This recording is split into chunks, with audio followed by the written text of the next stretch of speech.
Oh, you know what I love? Sports. Love sports. Sports. When It comes to Texas A&M. Where are you getting this information? Let me tell you. Welcome to TexAgs. TexAgs Live. I feel like I should be listening to the theme song from the Jeffersons. You know, we're moving on up. We will develop men, we will graduate players, and we will win championships on the field. The best way for us to win is to do it together. He is a guy that has gotten better and better and better. He's just got that dog in him. It's been special. The 12th man this past week was unbelievable. And this is a real program. It's not fake. This is a real place. And if you want to be really good at football, this is a really good place to be. You know, if I'm betting on anybody, it's the Aggies.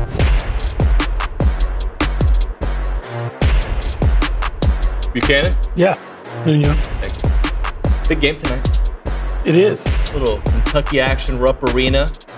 Place that I don't think A&M has won in 11 years? That sound about right? No, I don't believe that. You don't believe that? I know you're referring to the Elston Turner game of 2012. Have they won there since then? I think so. Okay. I don't know that for a fact. Kelly's going to be Johnny on the spot. It seems like they have. Yeah. I mean, they beat them last year in the SEC tournament. That I know. And they beat them here, too. And they beat them here. That's exactly right. But big game because it's weird. Like when you talk about Kentucky, I think the Coach Cal version of Kentucky is in the back of your mind. Mm-hmm. Maybe even Rick Pitino version of Kentucky, Tubby Smith. Like you think about these amazing 5-star one-and-dones, and this particular brand of Kentucky basketball isn't necessarily built that way. Well, I haven't seen a lot of them. I did see some of their game against Florida, and they had a guy that was doing his impression of Godin from Oklahoma, who was just nailing threes. But I don't think they rely on the three-point shot necessarily. But they can hit the three-point shot. Especially that guy. That guy, his name's Brea. Yeah. Kobe Brea. And he's shooting like 48%. But here's something you can take to the bank, OB. Okay. Somebody's going to hit a lot of threes on Kentucky. It seems that way. Because I feel like the way, and again, this is part of A&M's recipe, right? Not that they want to give up threes. I'm not saying that. But they are going to double team you to death. That if you make the right pass, somebody should be open. Hopefully not the best three-point shooter on the team. And sometimes it's not even the third best scorer on the team. It's just a rando, who's not a rando, but who can hit threes. Goodine was what? I think he had 12 points in the last few games combined. Yeah. Right. He was averaging just under 6 points. Yeah. So what 2013. was it? 2013. So that is the last time they won. January 12th, That's surprising. That's called show prep, ladies because and actually A&M has had over the since they've been in the SEC, I'd say reasonable success against Kentucky. Did they beat them in? So they beat them in Nashville last year. We went to Lexington in 2018 and we lost by 1. Okay. And then beat them in College Station in 20. A couple years ago, they went and lost to. I mean, I we know beat them last year here and in Tennessee. We beat them a couple times here. Yeah. I thought they'd gotten. Maybe I was thinking of that close game that she was referring to. So, that was the Elston Turner 41-point game. So maybe A&M needs somebody to score 41 points tonight. Yeah, I will tell you what though, it's going to be hard now that we officially know that Wade Taylor is. Well, how did Buzz phrase it yesterday? I don't think he didn't reference it at all. But it's out there that he's not expected to play today. I don't think so. I was trying to look up the on the SEC page the availability report, and every time I went to look, it hadn't been updated. I'm fairly sure it's updated. It said Wade is out. Yeah, he's out. Yeah. I assumed he would be. Again, if he couldn't play in that game at home against Alabama, I would have been surprised if he was going to be able to play on the road against Kentucky just 3 days later. So somebody tweeted at TexAgs yesterday and at me and saying, "Hey, what's the secrecy with Wade's injury? Why aren't you guys talking about it? Why don't we know?" Well, a couple things. A lot of coaches are guarded on the information about the extent of an injury or what the actual injury is. He's just out, right? Right. We can surmise that he had ice on his groin at one point. He's also had, he's been banged up a little bit. I don't know if that's necessarily the reason he's missed all this time, but that's what I would bank on. Well, he hit knees, right? Against the guy from Purdue. Yes. And that caused some problems. And he's played since then. So I don't think that was it. So the groin injury, if I don't want to call it theory, guess, makes sense because believe it or not, I've actually had that injury. And this morning. You can think you're feeling good, and you just move a certain way. Tweak it a little bit. So you gotta take your time with that one. Yeah. But his involvement with the team, you saw him. Like, I mean, he is 100% all in, cheering on his guys, hoping to be out there. You know, it says he's out, so I doubt that he even tries this morning or today to kind of warm up and see how he feels. But that being said, going on the road to take on a top 10 Kentucky team. Mm-hmm. Now, how do you feel about the matchup in this one? Because the Alabama one, I was super worried matchup-wise. But I think A&M's ability to rebound against Kentucky, who I don't believe rebounds very well, that could be an area where, okay, I can see how we can steal this one. Yeah, I think I don't think A&M had an advantage against that in rebound against Alabama. I think they're going to obviously watching it too. Well, I mean going in. Yeah. Going in. I think they have an advantage. I don't necessarily look at it's going to be decisive advantage, like Kentucky can't rebound and I don't think it's like that. But I do think that they're going to have their edge in rebounding. They're going to get extra shots on second chances like they always do. It's going to come down to this. Look, I think they can beat Kentucky. I think we all think they can beat Kentucky even without Wade. But you're going to have to shoot better at the free throw line, first of all. And you're going to have to shoot, quite frankly, better from three-point range. Yep. And I don't expect this to be the case.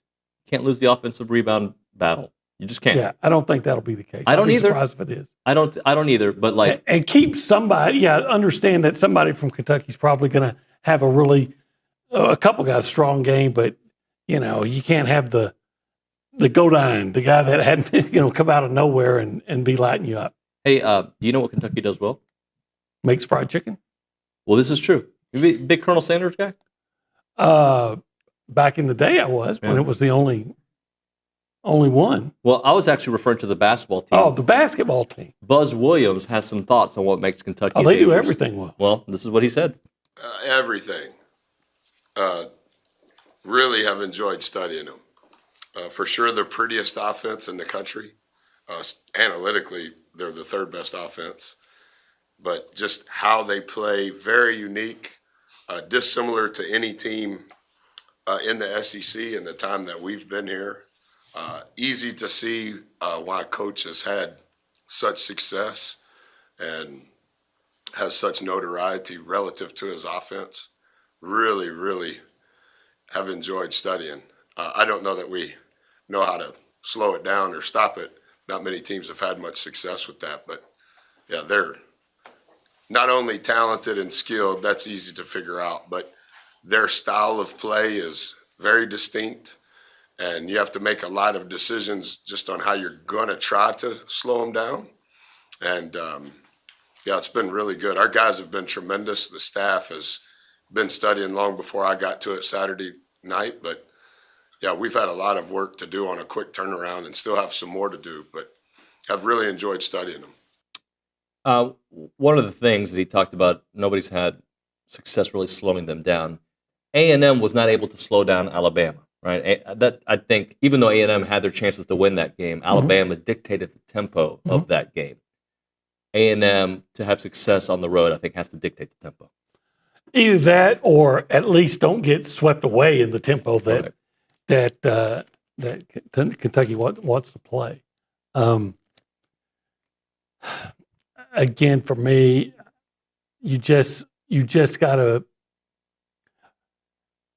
As much as Alabama scored, I think A&M actually on the surface, did a decent job on defense, but they kept giving up the second chance points, which typically doesn't happen. Limit those. And don't let somebody go off for 30. And, because they forced a bunch of turnovers against Alabama. So limit those and, make your shots. Hit your free throws. I mean, I'll hit a reasonable.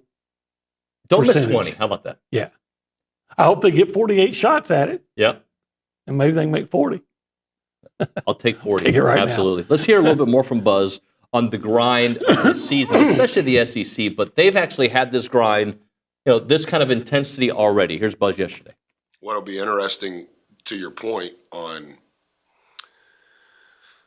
the thinnest of margins within this league is there's probably over time as the weeks unfold, there's probably going to be some wins and some losses that will be distinguishing decisions, and it'll be based on how you handle the volatility of the league. And I don't think that that's just players. I think that that's coaches too. You can look across the country, specific players, specific coaches, after 1 week in their conference race. I know we're a little behind in the SEC with only 18 games, but there are some teams that are in their third week of conference play, and it started in the third week of December. And you can already see some emotional outbursts that are like, yeah, I agree, but I don't know if you can do that in the first and second week of January, because that's happening publicly, what's happening privately. And so I think the consistency of your character, the consistency of your work, the consistency of your preparation, I think those are the things that you have to stay loyal to, true to, as best you can. This team has the ability to muddy the waters, and when you think they're done, don't change the channel, because they're going to make it a game. Hopefully it'll never be that point. Hopefully they're winning all game. Yeah, I don't want to see them get down 18 or 15 or I like that, stress-free games. I don't know about you. Yeah, I don't think we're going to have many of those.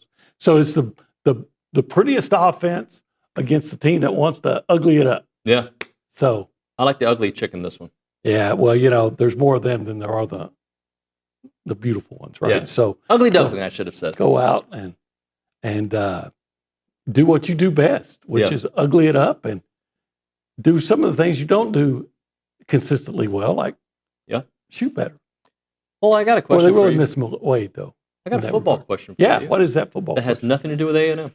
Okay. It has to do with college football and the NFL. Yeah, Deion Sanders. Deion Sanders has had contact with the Dallas Cowboys about their head coaching job, and dialogue is expected to continue. Do you want it? I'm not surprised. I was asked it. I think Nick asked me, or somebody, maybe it's Richard Zane asked me about this morning. That's a good beard. Look at that beard. That's quality. Yeah. That's quality gray right there. Old timers like me will remember back in the day there was this poster that was real popular, and it was a guy sitting under the tree, and there were two birds above his head, and he's saying, "Go ahead, everyone else does." Right. And I'm to the point where with the Cowboys for 30 years, I feel like I've been crapped on by Jerry Jones and just the ineptitude of the entire organization. So I'm like, okay, go ahead. Who would you want if you could handpick the next coach? That is a possibility. Not for the Sarkisian, but not for the reasons that. To hurt Texas. Well, it would make the Cowboys better, I believe, because McCarthy was a bubblehead, and then he would in theory hurt Texas. So not for the reason that you would want, but you know what? Really, at this point, I'm fine with Deion. I mean, this is the guy that hired Dave Campo to be your coach, right? And I mean, here's a guy that's fired. I don't even count Barry Switzer as a Super Bowl winning coach because they won that in spite of him. Yep. That was still Jimmy Johnson. That was Switzer was putting a sumo wrestler on Secretariat, but that was the guy that fired Tom Landry, Jimmy Johnson, and Bill Parcells, and hired guys like Dave Campo and Jason Garrett and this buffoon. So at this point, I have absolutely no faith that they would hire anybody good. So I'm like, okay, yeah, hire Deion. And you know what? Deion's act, or Deion may actually be better in the NFL. I don't know this for a fact, but it's kind of a theory, because his act isn't going to work with grown men. So maybe you see less prime time and more Deion. Would you, Olin Buchanan, if you could get into Jerry Jones's body right now, which sounds disgusting the way I phrased it, would you call Nick Saban and say, hey, what would it take for you to come back to the NFL? Or would you call Bill Belichick? Hey, you've only been in North Carolina for 9 days. Come on. I would consider it. That's for sure. Yeah. I might want somebody a little bit younger. Yeah. But look at me. I'm somebody that says, hey, just because you're old doesn't mean you're done. You don't look a day over 70, I promise. The whole Nick Saban thing. But I have to remind myself, Nick Saban was not successful as a pro coach. He had 1 year that was successful, right? He went, I think they went 10-6, I think. Did they? Or 9-7. Well, Fact check, Callie. I'm not gonna. I think the first year they were successful. I'm not gonna question you, especially after. But they went really right bad the second year, I believe. I thought he was never better than 500, but again, I can't remember that. But anybody, or just about anybody. I mean, I wouldn't bring the clapper back, but anybody. Clap on, the clapper. Jason Garrett. Oh. You could have got one of those, those wind-up monkeys with the cymbals. Yeah. You could have put that on the sideline and that'd be Jason Garrett. What I have a problem with Mike McCarthy, among other things, is that he's a slave to analytics. And if all you're going to do is do what a card tells you what to do every time there's a just have AI be then your I coach. don't need a coach. Yeah. I just need a big card sitting on the sideline. Right. Oh, okay, this is what we do now. Let's do it. You have no feel of what a card does not know momentum. A card does not know somebody getting hot. Callie, were you able to find that info? Still looking. Can't be that hard. Come on. All right. Anyway, yeah, sure. Why not? Anybody's better than what you had. You know the name of this show. Yes, it is the TexAgs Live. Yeah, it is the TexAgs Live, and we are presented by the Gem of a Guy, David Gardner. Yeah, Jewelers. Yeah, and we are in the Rollo Insurance Studio.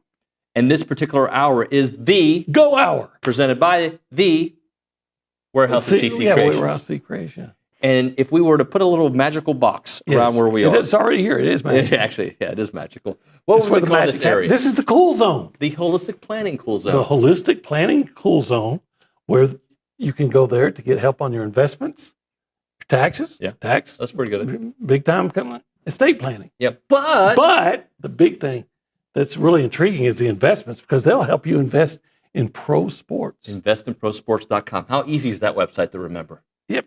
Invest in pro sports. That's what do I want? I want to invest in pro sports. You want to invest in NIL, I think. If I want to invest in pro sports, you can. We're investinprosports.com. Yeah. Like T-bone steak, I call it T-bone. T-bone Buchanan. T-bone steak, invest in pro sports, invest in pro sports. It's that easy. By the way, you can call us up with any of your thoughts on the Cowboy situation, Aggie basketball, Aggie football. I would hire Shireen Williams. She's not on the show today, but we're going to have her tomorrow. Hire her. I'd still hire her, too. She's awesome. Boss Firearms Hotline, 979-693-1150. Aaron Glenn. We go around. Oh, that's the call. That's the call.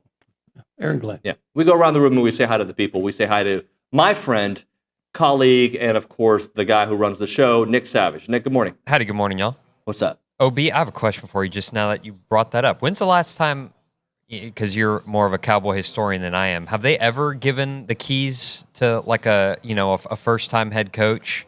Jason Garrett, Dave Campo, Jason Garrett. Technically, Barry Switzer is Tom Landry. Head okay, coach. so they Tom Landry. So they'd make that move. Tom Aaron Landry, Glenn. Jimmy Johnson. Yep. First time. You mean at any level? NFL. I just meant NFL, yeah. Oh, well, Tom Landry. Okay. I was just wondering. Tom Landry was at one time was the defensive coordinator on the New York Giants staff. And you know who the offensive coordinator was? Who? Vince Lombardi. Vince? Yeah, they had, I can't remember, was it Sherman? Ali Sherman? I can't remember who the head coach was, but his offensive coordinator was Vince Lombardi and his defensive coordinator was Tom Landry. Wow. What a staff. Yeah. I just asked that because it doesn't seem like Jerry Jones would hand over, the keys to the Ferrari to a first-time head coach, but I don't know. It sounds like he's done it in the past. But just a quick basketball question for y'all with Wade out. Just is there a specific player for y'all that's going to have maybe a bigger night than they normally have in order to pull off the upset win on the road tonight? ATM, the T's for transfers. I'm going with the transfers have to have big game, and they've been having some big games. They've been having good grammar. I want to see more of Pharrell Payne, what I saw, Pharrell Paint, and a little more controlled Zurich Phelps. A little more controlled Zurich Phelps. just a little bit higher shooting percentage. Yep. But somebody else is going to have to step up. It was Hayden Hefner. Maybe it's going to be Manny Obaski. Maybe it's going to be C.J. Wilcher. You know who's going to have a big game? Who? You know we do bank on it often. Right? Yeah. Vera Bank, by the way. Andy Garcia. You don't see him have 2 bad games in a row. You definitely don't see Andy and Solo have bad games in a row. So one of those Solo two guys is going to have a really big game. Maybe both will. That'd be awesome. Yeah, it would be awesome. I mean, would you bank on Solo skying through, blocking a shot in this game at some point? Yeah, I would. I expect him to hit triples, hit some 3-pointers too. He has I that like ability. when he attacks the rim more, but that's just me. I like his game, though. Yes. Hey, did you know that Aggies gather at the Angry Elephant? I did know that. And there's one right there, right now. Her name is Callie Gardner. She's at the Angry Elephant News and Social Center. Kalita. Hello. Hey. Okay, here's what I found. Yep. So he was the head coach of the Miami Dolphins in 2005 and 2006. Yep. They went 9-7 in 2005, 6-10 in 2006. His best record as a defensive coordinator was with the Cleveland Browns in 94. They went 11-5. Man, if you could get 11 wins out of Cleveland, You can win anywhere. except apparently not Miami. Well, they did go 9-7 the first year. Had he stayed longer, but talking to Seth McKinney, his act wasn't going to work in the NFL, right? Because it's grown men. Grown men league. Callie, what else do you have for us this morning? We were talking about this earlier. I wanted to kind of bring up the numbers for the rebounds because I know y'all were kind of touching on it. So A&M ranks first in the SEC in offensive rebounds with 273. Kentucky ranks 10th in the SEC. They have 181 offensive rebounds, but they make up for it in their defensive rebounds because they rank 4th in the SEC with 655 combined team rebounds. A&M ranks 3rd with 677. So overall, they're really close. Just we have the advantage on the offensive boards. Now, the other part of that is I'd have to look and see what their shooting percentage That's is. true. That's a big part. Because you get fewer. If they're not missing. If you don't miss them, you don't rebound. Yeah, that's very true. We'll go to the baseball front. Texas A&M, as we talked about yesterday, is the preseason #1 team according to the D1 preseason top 25 rankings, and it's their first time in the history of their 11-year rankings that A&M ranks there. Staying on the diamond, the Texas A&M softball team is ranked #7 in Softball America preseason poll after a really awesome super regional finish last year. They play 27 games against the Softball America preseason top 20 teams, with 11 of those games coming against the top 10, and they are set to host 15 games of teams that are ranked in the top 25. So I know there's a lot of hype and preseason accolades around both of the softball and baseball teams, so we're excited for those seasons to get started. I was going back and forth with Tyler Pounds, who works at A&M. We're going to have Trisha's debut on the show, for the season, February the 4th. So she'll be starting her weekly hits here, and they start that weekend. And then the weekend after that, Coach Early will begin his hits. That's the week to look after forward that. to. Yeah. I know there's a lot of people the Aggies always want, success, wish success for the coach. I think there's just an extra helping of good feelings for Coach Early. Yep. Hey, I'll tell the people what's on the show in the next segment because we're way late. Let's talk PrizePicks.com/TexAgs. You can do that, right? Yeah. If I were to ask you what's the password, what would you say? TexAgs. Yeah, and with that, did you know, which I think you know, you get $50. $50 once you play in $5 lineup. So they got a lot of cool specials going on right now. NFL playoffs and discounts. So the playoffs are obviously here. PrizePicks is serving up discounts to take your lineups to the next level. They have games all weekend, Saturday, Sunday, Monday, you name it. Check out the board on Sunday for different discount for each of the games coming up.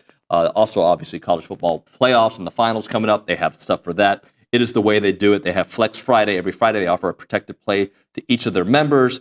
New user offer, as I've told you, the $50 once you play in $5 lineups. Taco Tuesday. Today's Taco Tuesday. Keep an eye out for those discounts on Taco Tuesday. PrizePicks.com/TexAgs. Use the code TexAgs.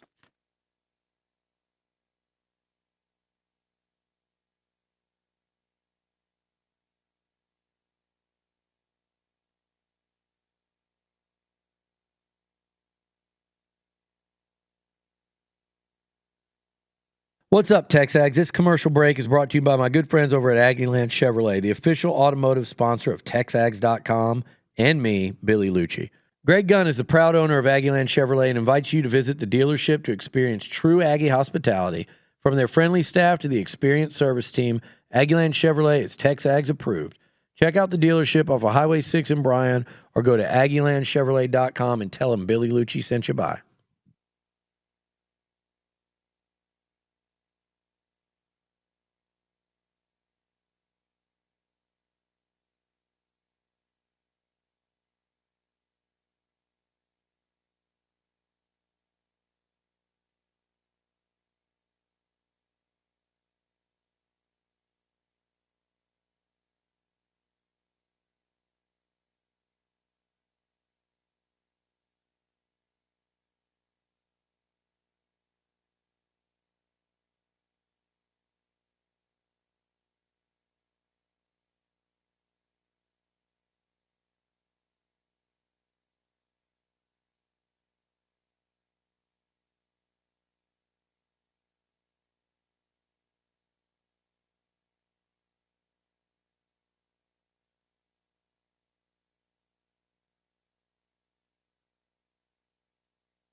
And we're back on TexAgs Live. We're presented by David Gardner's Jewelers Rollo Insurance Studio. As a reminder, the final segment of the program is at 10:50, and that's brought to you by Double Days. But right now, caller number 12, 979-693-1150. We're going to hook you up with your choice of a dozen rolls or a large one-topping pizza from Double Dave, serving Aggieland since 1984 with your favorite pizza. And, of course, those world-famous pepperoni rolls, reliable in-house delivery, bringing piping hot goodness straight to your door. Just click on doubledaves.com, and your favorites are on their way. OB. Yeah. I did not discuss this with you. Okay. Sometimes I do, sometimes I don't. Performance of the week.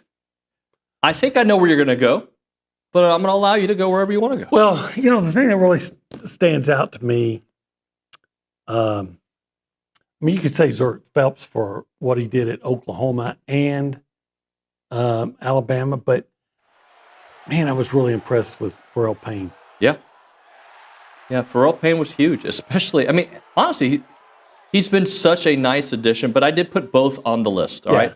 Zurich Phelps, obviously, against Oklahoma was phenomenal, and that big three to clinch it. And then Pharrell Payne has just been a model of consistency in the paint. Yeah, again, we said, double figures in 5 of the last 6 games, but, man, he took it to another level against Alabama. And here's what if I picked Payne first, I've seen big-time guard play at A&M for the last, go to Boots, go to Dexter Dennis, go to Quentin Jackson, go back. I haven't seen this kind of, post play since Josh Nebo was here. So that maybe I'm a little bit biased then toward Pharrell Payne. I feel like Buzz yesterday said Pharrell was only 19 years old. Maybe he said he's 20. So he's got some time. He's a junior, but he's a young junior. I guess it would be a young junior. Yeah. If he's still 19. I think he's 20. I think he might be 20. But he said that yesterday on the show. But still, young man. He's got some more time left at A&M. He's been huge. So to me, it's those two guys. I'm sure we could kind of go through the other sports and find some more, but they're the standouts for me. I know there was a lot of success in track last week. Yeah. Right? And a lot of PRs and all those things. So, yeah, we could find somebody there. But from what we saw from Pharrell Payne and Zurich Phelps, and even Hayden Hefner for that matter. If those two guys give you what they gave you against Alabama, but instead of missing 20 free throws, you have a modest number. You'll miss some because you're not a great shooter. Modest number. Do they win against Kentucky? Well, how many free throws do they get, though? Let's say they get 24 and they hit 18. I think you have a great chance to win that game, especially because. But are you gonna get the same production from Hefner? Are you gonna get more though from somebody else? Right. I'm still waiting for Manny Obaseki to have a Manny game. To have that, to emerge like he did last year. I know he didn't, but it seems like he scored 20 points in 10 games in a row, right? He just got so hot. He became Boots. He became Boots in that stretch, right? Like you could count on him. So I'm going to put the blame on you. Okay, well, everybody else does. Yeah, but I got my reasons for it. I think you have the power to unlock all these issues, okay? Okay. All you got to do is take them to lunch, bro. Yes. Yeah, you haven't even thought about that, have you? Just get him to 1775. Yeah. Can you imagine him, maybe not too much earlier than the game, but let's say game's at 7, noon. I think it's not even that. It's you promise, hey, you have a big game, I will take you to 1775. Like you ever needed any motivation. Get those, those ribs. I love those ribs. I was thinking about those pork ribs. 1775, what they do for ribs is probably the greatest thing to be done with ribs since God made women. And in fact, some days, wow, this is good. I might think that 1775 actually is better. They made ribs great again, didn't they? Yeah. It was even better than women on some days. On some days. I'm not going to co-sign. I'm just going to say equal. Well, this time open Thursday through Saturday. Women ribs. 11 a.m. until they're sold out. God, 1775. Online ordering turns off at 10 a.m. 8203 Raymond Stosser Parkway in College Station. 979-492-6241, 1775 TXBBQ.com. Like those.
And we're back. TexAgs Live, presented by David Gardner's Jewelers Rollo Insurance Studio. Go Hour, presented by the Warehouse at CC Creations. Obi, I didn't tell the people what we have on the show today.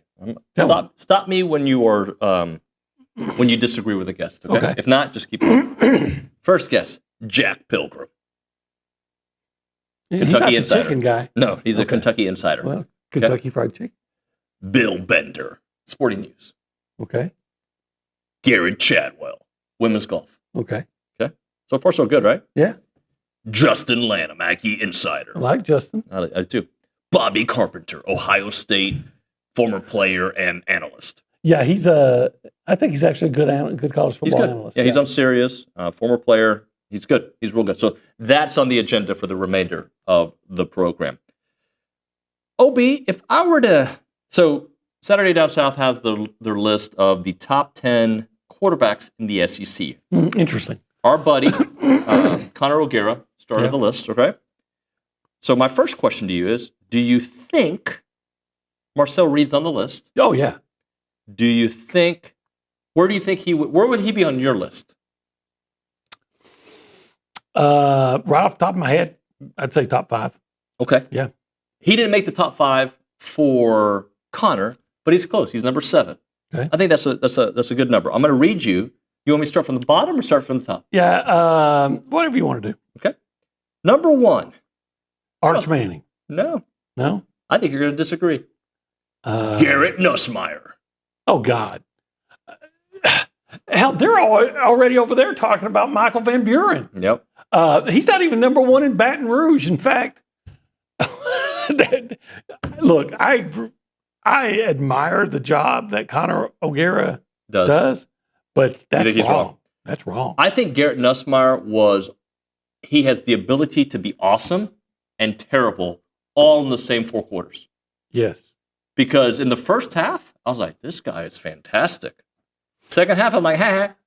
He's a guy that puts up numbers if you're swayed by stats. Yep. But he also has a tendency to make the huge loud mistakes. He does. Number 2, Diego Pavia. I would put Diego Pavia number 1. He's number 5 on the list. We'll get to that here in a minute. Number 2, I think I think you're not gonna have a problem with it. Yeah, DJ Lagway. Yeah, I don't have a problem with that. I think Marcel can be everything DJ Lagway that DJ Lagway is. And he beat him, by the way, just for the record. We can talk about when it happened, fine, but he still beat him. Number 3, Lenoris Sellers. Yeah, if he could play against A&M every game, he'd be number 1. Yeah. But in fact, I would put Lenoris Sellers above Garrett Nussmeier. Yeah, I think I would too. Number 4, Archibald Manning. I don't know if it's Archibald. Maybe it will be, but don't you have to actually see a guy do it? I mean, I know he came in at times. Don't you have to see a guy really excel when it matters to say he's one? I agree, but I also remember a year ago people saying Nico was a top 7 quarterback without really seeing him as well. Right, and he wasn't. He was not. But they'd actually seen him play 3 games. Of course, they were against stiffs. How many games did Arch start this year? 2? A couple. 2. Number 5 on the list, Diego Pavia. I got to say it like that. That sounds very Italian instead of Mexican.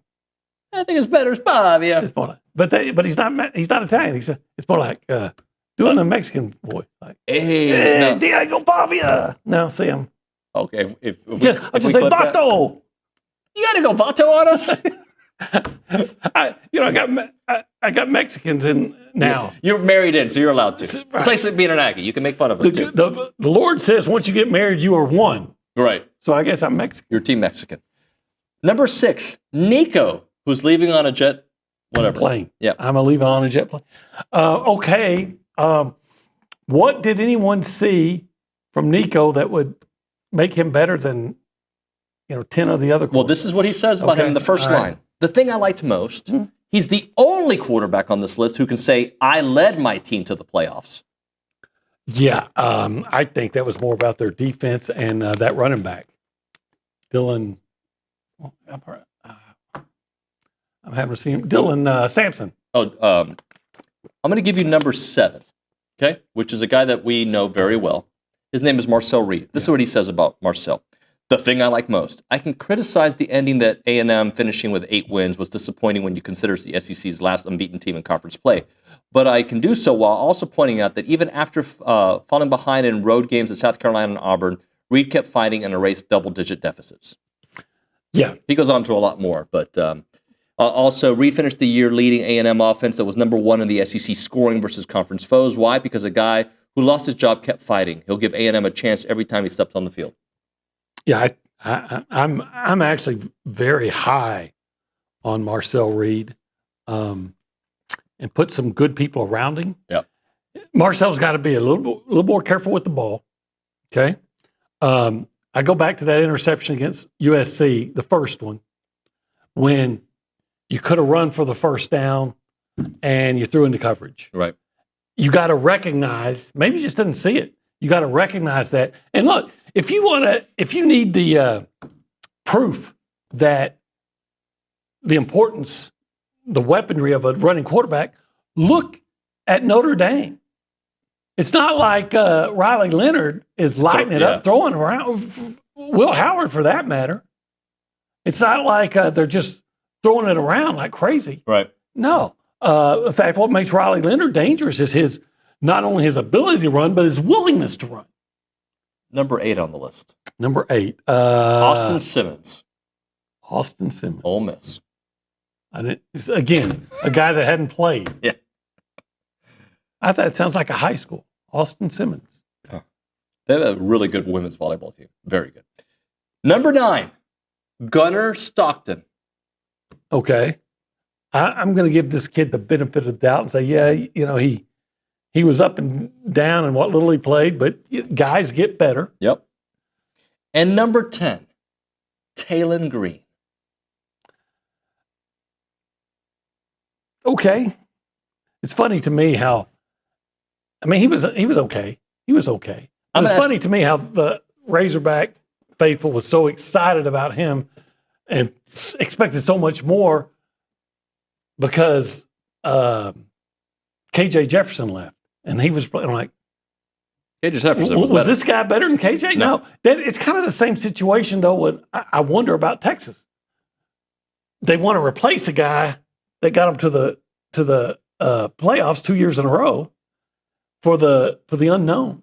And Arkansas was really excited about that. The unknown wasn't as good as what they had. Where do you think Lenore Sellers is? And this is a ridiculous hypothetical, but just if A&M wraps up in that game, is he your top 3 quarterbacks? If A&M actually tackled him in that game, because the game goes different. If you get that sack early and a couple other plays that you should have tackled him, if you actually wrapped up in that game, is Lenore Sellers you a top 3? probably drop him down a couple. And Marcel up a spot or 2? Yeah, if he doesn't throw that interception, that there's a lot of ifs that I know you can't live by. Well, look, is Marcel? I've had this argument with some other people too about it. Seems Gunnar Stockton. He's going to be better. Marcel was his first year as a starting quarterback. He wasn't even expected to be the starting quarterback. Yep. I don't think it's out of the realm of possibility to assume that he will be better next year when he's had a whole year to prepare as, this is my job. Well, I think Nick already showed it, but we'll show it again. We have Marcel working on throwing the ball there with QB Country Nashville. I guess that's where he trains when he goes back to Tennessee. But he is working on it, and those throws are pretty beautiful right there. I wonder how fast he is. He's very elusive. We know that. I wonder how fast he is. And by the way, I hope he spends a lot of time in the weight room, too. He needs to bulk up a little bit. Yeah. But you know what? The one thing I worried about was him getting hurt this year.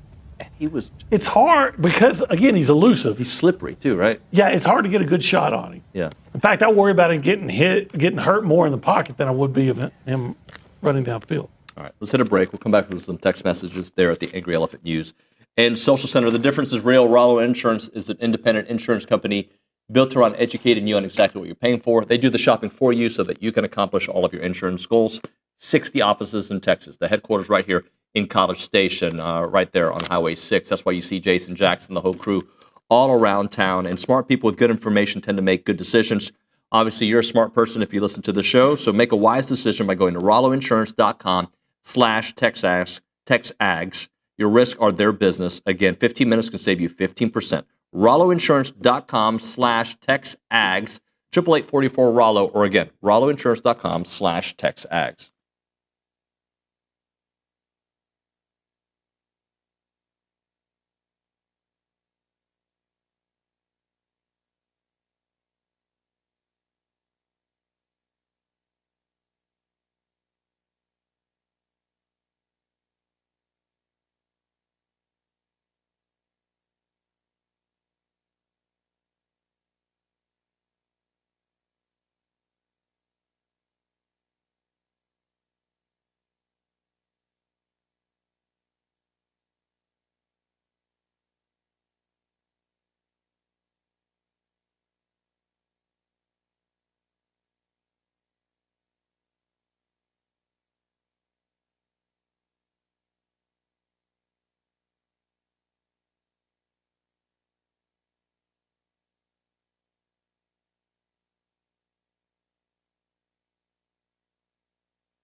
That's the coolest guy in rock and roll history right there. Yeah. If you're into 85-year-old men, Mick Jagger. Mick Jagger at 85 is cooler than most people at 25. I actually agree with you. I think Justin Timberlake at his day, this is a 4-year-old bit. We keep going to it. Justin Timberlake in his day was cooler, but he is not aged as gracefully as the guy who looks like a skeleton, but he is still rock. Justin Timberlake was never as cool. Wait, who are we talking about? Mick Jagger. Versus, who's cooler? I was never a fan of Mick Jagger, but Justin Timberlake is still touring, and But he doesn't look cool So anymore. does the Stones tour now. Yeah. I don't know. Yeah, but look, you got to give them credit for being 123 years old and That's still true. performing, right? Like, and all the drugs and partying. That guy's never had a good night of sleep. That's why. See, you don't know what they were in the 60s and 70s. Well, no, you I have was no not idea. a thought. No, I when they were rebels. I told Justin Timberlake's never been a rebel. No, you're right. Well, OB, I have your side on this. I I'm with actually you. changed my mind. I'm so right on this. On it based on when I saw the most recent clip that you showed me of Timberlake. I agreed with you. Like, he looked like I don't know. I showed this to you. Or somebody showed in this studio, like, have you seen Justin Timberlake performing? He looked terrible. But you know what? What? Who would be a better hunter? Mick Jagger. Do you think Mick Jagger's ever gotten 8 hours of sleep? No. Let's go to the Angry Elephant News and Social Center. Calita, first time I've said that today. Your streak now of Social Center hits, I think you're like Pharrell Payne. Probably. Double digits in 5 of 6 days, but yours is more like 15 of 16 days. What do you have for us? We have a text from Jerry, and he says, Jerry? Hey, Jerry. Morning, fellas. If you miss that many free throws, you do not deserve to win. Practice like Larry Bird for excellence. There are no excuses for 20 missed free throws. I don't think they're trying to miss free throws, Jerry. They're not trying, but And I think they do work at it. they do. It's like, I think free throw shooting sometimes and oftentimes is here. It's in the head, right? Once it becomes a thing, it becomes a thing, OB. Yeah, it does seem to be contagious. Yeah. And it was contagious in the worst way. But that doesn't mean you can't go out and make them tonight. Yeah. Because, you surely get better. Look at Pharrell Payne, who entered the season. I'm probably off a couple of percentage points, but he was like a 55% career free throw shooter. And he goes out and hits, 11 or 15? But what is he for the season, though, Kelly? Pharrell Payne? Yeah, see if you can find that info, because I don't think it's much higher than that. But again, in that game, when it mattered, he hit his free throws. Yeah. All game long. He was money. Money and the power. 979-693-1150. I was at his season highs. Well, here, you keep doing the social center duties. Okay. Are you done? We have a text about Jerry Jones, and it just says he has 3 roles with the Cowboys: owner, president, and GM. He has been a Hall of Fame president, but he loses points as an owner for serving as his own GM, which has been a disaster. Yeah, I said it's 2025 that the Cowboys last won a Super Bowl in '95. He spent 30 years trying to prove that he, not Jerry Johnson, was the architect of that '90s dynasty, and all he's done is prove that yes, it was Jimmy Johnson. Pharrell Payne, 57.7% free throw shooting this season. But in that game, it was fantastic. That game, he's getting better. He's getting better. So, OB, your keys to tonight. We got about 30 seconds. The recipe: play good defense, better defense they've played. Get offensive rebounds, force turnovers, make free throws. Just do what they do. Be the best A&M version of A&M. Be the best version of A&M. Yeah, and that's good enough. But that means playing good defense and getting a lot of offensive rebounds. Yeah, I agree with that. OB, thank you. Yep. When we come back on TexAgs Live, we're going to get to know a little bit more about Kentucky from an insider, Jack Pilgrim. He's works for KSR, our good partners over there. We'll talk with him. Then Bill Bender talking a little college football playoffs. Gerrod Chadwell. That's just the 9 o'clock hour. You're listening to TexAgs Live, presented by David Gardner's Jewelers.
That song played so long, I was ready for Little John to make an appearance here. It's TexAgs Live. We're presented by David Gardner's Jewelers Rollo Insurance Studio. Huge game tonight, A&M on the road, taking on Kentucky. Wade Taylor is out. Kentucky is on fire. Let's learn a little bit more about them on the Boss Firearms Hotline. We are joined by Jack Pilgrim of KSR. Jack, good morning, buddy. Going on, man? How are you? I'm well. So help me understand this Kentucky team, because, like, if the casuals that watch college basketball that maybe they haven't started watching yet, right? They wait for the playoffs to end, or they think to themselves, oh, this is a typical Kentucky team. You know, got a 57 five-star players. They're all going to be in the NBA next year. This team, obviously, with the new regime, is built different. So kind of give us a glimpse at the kind of players that they have and the talent that they have assembled so far. It's a ton of very good players, but no great NBA future lottery picks that we're used to seeing under John Calipari. It's a veteran-led portal exclusive group where, you know, guys are kind of going in knowing that, hey, I'm not going to go to the NBA draft. This is kind of everything I'm pouring myself into. And, like, you know, get a guy like Ainsley Alman, or get a guy, transferring up from Fairleigh Dickinson for his one shot at glory, and then he goes to Mississippi State, hits 3 threes, and kind of saves the day. So that's kind of the vibe of this group, just kind of pouring everything in that they have for one last ride as super seniors here. So it's different, or we're not used to it. It's been a pretty substantial culture change for us here with Mark Pope, but it's been a lot of fun, and the results are very clearly showing thus far. So take us through the emotions of the fans, right? Because I remember when he was hired, there was like some people were like picketing, right? And now they've seen the success, they've seen his personality. What's the vibe around the program now when it comes to belief in what he's trying to build? Well, there's just a push of importance on the little things. Like last year when Kentucky loses to UNC Wilmington during the regular season, it's just kind of scoffed. Like, who cares? You know, we're playing toward March. The process doesn't matter as much as the long distance goal, and then you get to the long distance goal and you don't even achieve those. So there was such a concerted effort with Mark Pope when he first gets hired to say, you know, that game at home on a Tuesday night against Texas A&M at 7:00, that game matters just as much as the game on the road in Knoxville matters, just as much as the game in Nashville for the SEC tournament. The quarterfinal matters just as much as the championship Sunday. Every little kind of detail along the way matters, and that's been really important for the fan base. Champions Classic, CBS Sports Classic, the bigger events, Kentucky hadn't been winning in a lot of those under John Calipari, and Mark Pope has really pushed his chips in on, like, hey, the fan base is spending a lot of money. They're so passionate and wanting to kind of pour themselves into this team. Let's try to reward them by giving, our best shot. The talent isn't, roll the ball out and there'll be a top 5 pick the way it was under John Calipari. So that has been a little bit of an adjustment to, just kind of figuring out what the ceiling is for this team, while also understanding that the floor is substantially high and you can go out and win most games against the teams that you should, which is kind of ironic because the team has beaten the teams that on paper they shouldn't be beating, while losing to, some of the 3 kind of outliers. So this team has flaws, but they, try to play the game the right way and play a fun, modern brand, so that the fan base has never been, me covering this since 2016, I've not felt the energy and the vibe of this fan base at this level since I've started doing this. So I'm going to use Coach Elko as an example here. When he was building A&M this past year, he went to the portal quite a bit because that's what a new coach does, right? And this year he's added, obviously, again in the portal, but his goal is to develop and bring in guys. Do you think Coach Pope is going to use this same kind of philosophy, the way he built this team, or is it going to be more like what Coach Elko is trying to do, is eventually the development side of things? He wants a perfect mixture of, hey, we're still going to go try to get the top 5 guys. Like they're going to, pushing for, 5-star McDonald's All-American talent, have signed several of them as is, while also not getting away from the culture and understanding that, hey, we sign a Travis Perry and a Trent Noah and a Colin Chandler, knowing that those are going to be 2, 3, 4-year guys, and knowing that they're just as big of a piece of the puzzle as the top end 5 stars. So still having the Kentucky brand, going and getting the dudes, if you will, go and, spend some money in the portal and try to hit some home runs on some, high floor guys that can kind of set the tone, set the culture with veteran leadership while also developing from within. You talk to people around the program, and when you talk about, hey, how important is a Caleb Wilson on the recruiting trail, a top 5 recruit in the upcoming class? And they say, extremely important, but not as important as bringing back a Brandon Garrison or an Otega Owe next year, because they want to kind of keep that culture, the momentum moving forward with the culture. That's such a massive part.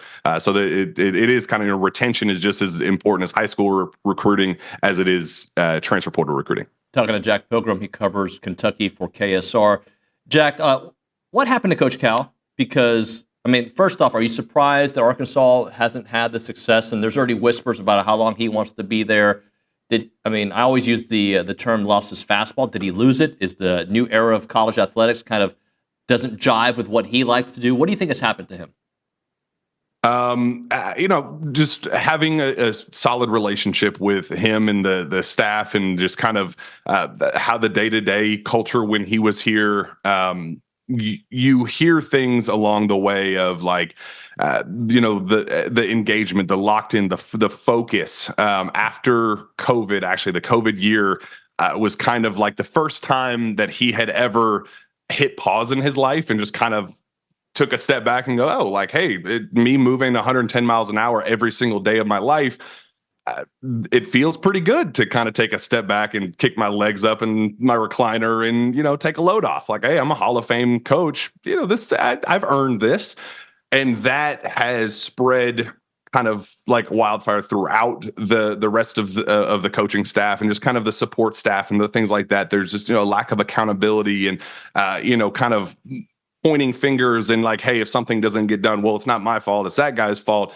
And that kind of culture has just, it was there the last couple of years in Lexington, unfortunately, and we saw the results of that on the floor. So when he does make the change to Fayetteville, there was no shock for any of us around Lexington. Like, hey, there's a chance that this doesn't go very well. And that's, I'm a Coach Cal guy. He's been very good to me, and I respect him and what he's been able to do up to this point. But I think the people that he has around him have failed him more so than even what John Calipari has done himself as a head coach. So I do kind of feel for him. I think that he's locked into a certain way and a way he tries to recruit and just hasn't been able to adapt and kind of move forward with the times. I think, the transfer portal era, NIL has really, really hit him hard and knowing where to get fundraising and things like that. So it's been a lot of different things, personal, professionally, that have kind of led to this, but it is definitely no surprise. And I think if he is looking for a long-term change, it starts with his staff. I think this is the weakest his staff has ever been, and I don't think that's much of a secret. Talking to Jack Pilgrim here on TexAgs Live. Jack, how about a guy that we know quite well, Jackson Robinson, his newfound confidence, and a guy that's really playing at a very high level? What has happened to kind of transform he's played well before, but it seems like it's really working recently. Jackson is just a beautiful kid, somebody that he's got it in him, but just the confidence, trying to figure out where that comes from. Is it something that you just kind of keep pouring into him and saying, you're a pro talent, like just, trust the process, trust the work, the reps that you put in and, throughout the summer and it's going to pay off, while also, saying, hey, do we need to shake things up? You were a 6th man of the year in the toughest conference in college basketball a year ago in the Big 12. Do we need to kind of, throw you back on the bench and let you kind of be that spark plug energy guy off the bench? Like what is working for you? And Mark Pope, to his credit, said, hey, I'm going to trust the process, going to trust the ride with him because I know he's got it in him. I know the breakthrough is going to come eventually. So that's what made the story down in Mississippi State so cool, for him to go through his own personal struggles and just really, really fight a confidence battle. Just kind of the weight of the world on his shoulders of, hey, he comes to Kentucky. He could have gone pro. He would have been drafted this past cycle. He returns to college for one last run at it to prove he can do it in the SEC, to prove he can do it at Kentucky. Has not done that to his standard up to this point, and just the weight of the world was on his shoulders. So there had to kind of have a heart-to-heart with Mark Pope and say, hey, you're fine. We trust you. We trust the process. Just let it ride, and the production will come. And he finally has his breakthrough. So it's been a really, really cool story. Love Jackson. Has been an awesome kid. Off the court, talking to him with media opportunities and such. But we've been waiting for this moment, and kind of unfortunately for Texas A&M, it happens right before this matchup. So definitely a cool little kind of reuniting tonight at Rupp Arena will be very cool. Buzz Williams has some really kind words about the Kentucky offensive attack, call it very different than anything he had seen this year in the SEC. How would you describe the way Kentucky gets into their sets and the way they run their offense? It's a read and react. It's a zoom action heavy. We had Cody Figure on my show this summer. Is that, hey, how many plays would you say you call a game? And he's like, it's impossible to even say, because they have the foundation set, and there's tree branches and branches off of those branches that kind of like, hey, if this happens, then this happens, and then if that happens, then that happens. So it's very fun to see, because the team doesn't even know what's coming next, let alone what the defense is going to do. So it's a very, very tough, tall task to defend, and it leads to some chaos at times. It leads to some bad shots when things break down, and maybe they're not getting into those clean shots the way they're looking for. You kind of get some chaos. Okay, well, I guess I gotta take this over myself and force a contested shot, or try to finish through contact at the rim or whatever. So when we've seen this team play at its worst at Clemson, Ohio State, at Georgia, that's usually what happens. If you can get up, physicality has been a really big talking point with this group. If you can play physically with them, kind of get them off of their, what has the natural organic sets that they get very comfortable in, you can get them pretty uncomfortable, and that uncomfort leads to bad shots and inefficiencies. So it's very fun to watch, but there are downsides to it. So Andrew Carr, I know, was questionable for the Mississippi State game. He ended up playing. I believe he is still questionable. He's a very good rebounder, I think almost 6 a game. What is his status, and what does having him back mean for this game plan? He was upgraded last night to probable. Mark Pope on his Colin radio show last night said, he's going to be a game time decision when that final availability report comes out shortly before tip off. It's going to say game time decision. He expects him to play. He's dealing with a kind of a nagging back issue, kind of back spasms that flare up from time to time. You watch the Mississippi State game. I was down in Starkville, and he kind of has these like, I got to get out of the game right this second moments where you can tell it's really, really bothering him. He played through it, and he played exceptionally well down in Starkville.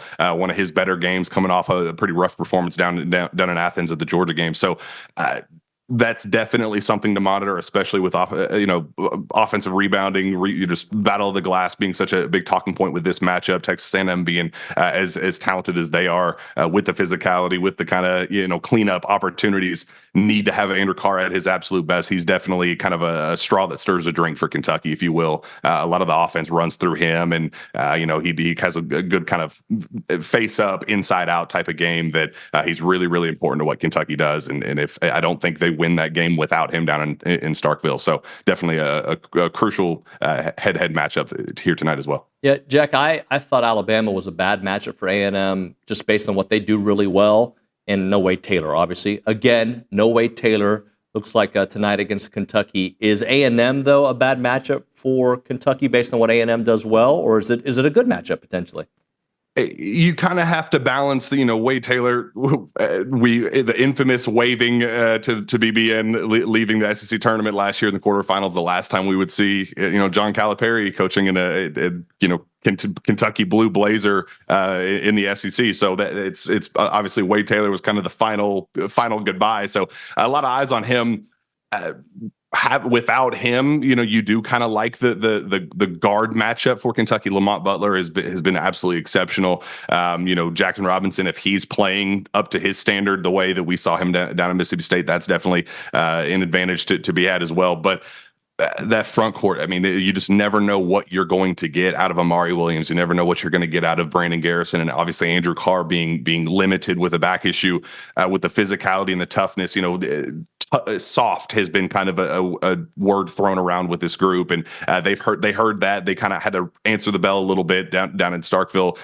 I guess the pregame speech Mark Pope had talked very, specifically said, hey, people are calling you soft. How are you going to handle that? So they handled that against a pretty tough Mississippi State team, but Texas A&M is tougher and do, what Mississippi State does well a little bit better, especially on the glass. So that is the absolute advantage, something that I have my eyes on. There's nothing more important than that number one offensive rebounding efficiency stat line for Texas A&M tonight. That is where you can absolutely gash Kentucky, unfortunately. What do you? Okay, so that we see A&M do really well. Kentucky's a good rebounding team overall.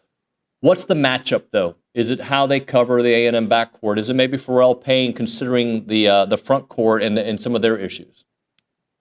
Yeah, it's Amari Williams, when he's a guy that if he is humming, he kind of has some motor ups and downs, and when he's going, I mean, he's a 7 foot, 260 pound, freak of nature athlete, but there are times that he plays like he's 6'7", 190. So if you can get him kind of fired up and really going, I think that definitely plays in Kentucky's advantage to kind of counter the. They've really taken advantage of beating up on some smaller teams, beating up on some lesser talented teams to kind of pad those rebounding stats a little bit. But when we've seen them go up against tougher opponents with kind of equal or greater value in the front court, they've really struggled there. So I think it really does come to Henry Coleman, Amari Williams, those two kind of battling back and forth. Somebody's got to win that one, and if it's a substantial win in the Texas A&M front court, I think you can steal a win in Rupp Arena. I really do think that's possible. If Jackson Robinson's making shots, if the backcourt's doing, I mean, if Kentucky makes 16 threes like they did against Mississippi State, then they're really capable of beating just about anybody. So you have to hope that they're missing some of the shots, and we've seen them go through a pretty substantial stretch of missing shots. But if you can really kind of set the tone in the front court and establish your kind of dominance with the physicality, that's where you get this team beat. So those are kind of some of the keys that I'm keeping a very close eye on. Jack, we appreciate your time, bud. Thanks so much. Absolutely. Thank you so much. Jack Pilgrim from KSR there on the Boss Firearms Hotline. We'll hit a break. We'll talk to Bill Bender, some college football, Ohio State, Notre Dame, maybe A&M. We'll talk about it all right now. A moment for Caldwell Country Chevrolet, Highway 21 in Caldwell, online at caldwellcountrychevrolet.com. When you go to their website, you're going to see a great selection of vehicles. Obviously, I recommend going in person because you get to smell the new car, you get to see it, touch it, feel it, and see everything that they have there.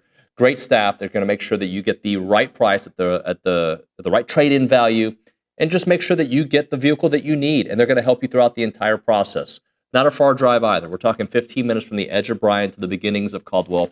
A short conversation away, but you'll see the difference when you step on the lot and do business with the great people there at Caldwell Country Chevrolet. Highway 21 in Caldwell. Online, caldwellcountrychevrolet.com.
When I think of this song, I think of Bill Bender from the Sporting News. This TexAgs Live, presented by David Gardner's Jewelers Rollo Insurance Studio. Let's go to the Boss Firearms Hotline. Bill, how you doing, buddy? Yeah, I don't know if me and 80s cool go in the same sentence quite like Run DMC, but thanks for having me on. I appreciate you coming on the program. So I guess let's talk about like this new world of playoffs that we're in, that a couple teams that wouldn't have made it in last year's version of the playoffs are in the championship game, and a couple of teams that really had some interesting roads to get there. Like the fact that Ohio State had to go through Oregon and go through Texas and obviously Tennessee to start things off, and then Notre Dame having to beat a Georgia team that I think most people were thinking Georgia was going to beat them even without Carson Beck. Just an interesting world that this is the final we got, even though everybody believed in Ohio State's resume, or excuse me, their talent. Well, this is the NFL-ification of the college football. You know, for Ohio State fans, and I live in Central Ohio, as you know, losing to Michigan and possibly winning a national championship is something they're going to have to wrestle with the entire offseason because of the importance of that Michigan game. But they have played amazing football since. They dominated Tennessee, dominated Oregon. I mean, in those two games alone, they outscored those two teams 35-0 in the first quarter. Went haymaker for haymaker with Texas and made the big plays at the end of the game. So, and then the other one, I don't think you or I could ever envision a world. I remember on September 7th seeing Northern Illinois beat Notre Dame, and there would have been 0% chance I would have told anybody at that point that they would be playing for a national championship on January 20th. Let's talk quarterbacks too, because I love Riley Leonard, but he's not slinging it, right? He's just a winner. He finds a way to win. Will Howard doesn't really make anybody scared when they're thinking about him, but obviously him connected with those weapons that he has certainly changes the equation. Yeah, I mean, Will Howard has played very well and very efficient since the Michigan game. It's something he said in the post-game or pre-game availability before Tennessee was, we're pretty good when I'm out on the perimeter, efficient, getting the ball to the playmakers, getting the ball out quick at a high completion percentage. And that's exactly what he has done. And that's probably who he is. You know, one of the complaints earlier in the season was Will Howard wasn't throwing the ball down the field enough.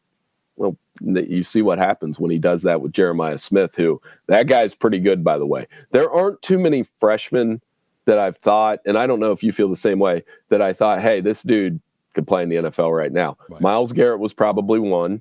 Adrian Peterson, another one. And this guy. I mean, that's it. That might be the list. Yeah, and interestingly, it took them a while to kind of say, we need to go to him often. And by the way, that whole wide receiver room, you have a plethora of guys that you can go to that can take over a game. But he in particular, it took a little while for him to be the target. Yeah, I mean, and the same thing with Myles Garrett as a freshman. Maybe Myles Garrett wasn't ready for the NFL as a freshman, because I think as a defense or an offensive lineman, you need that time.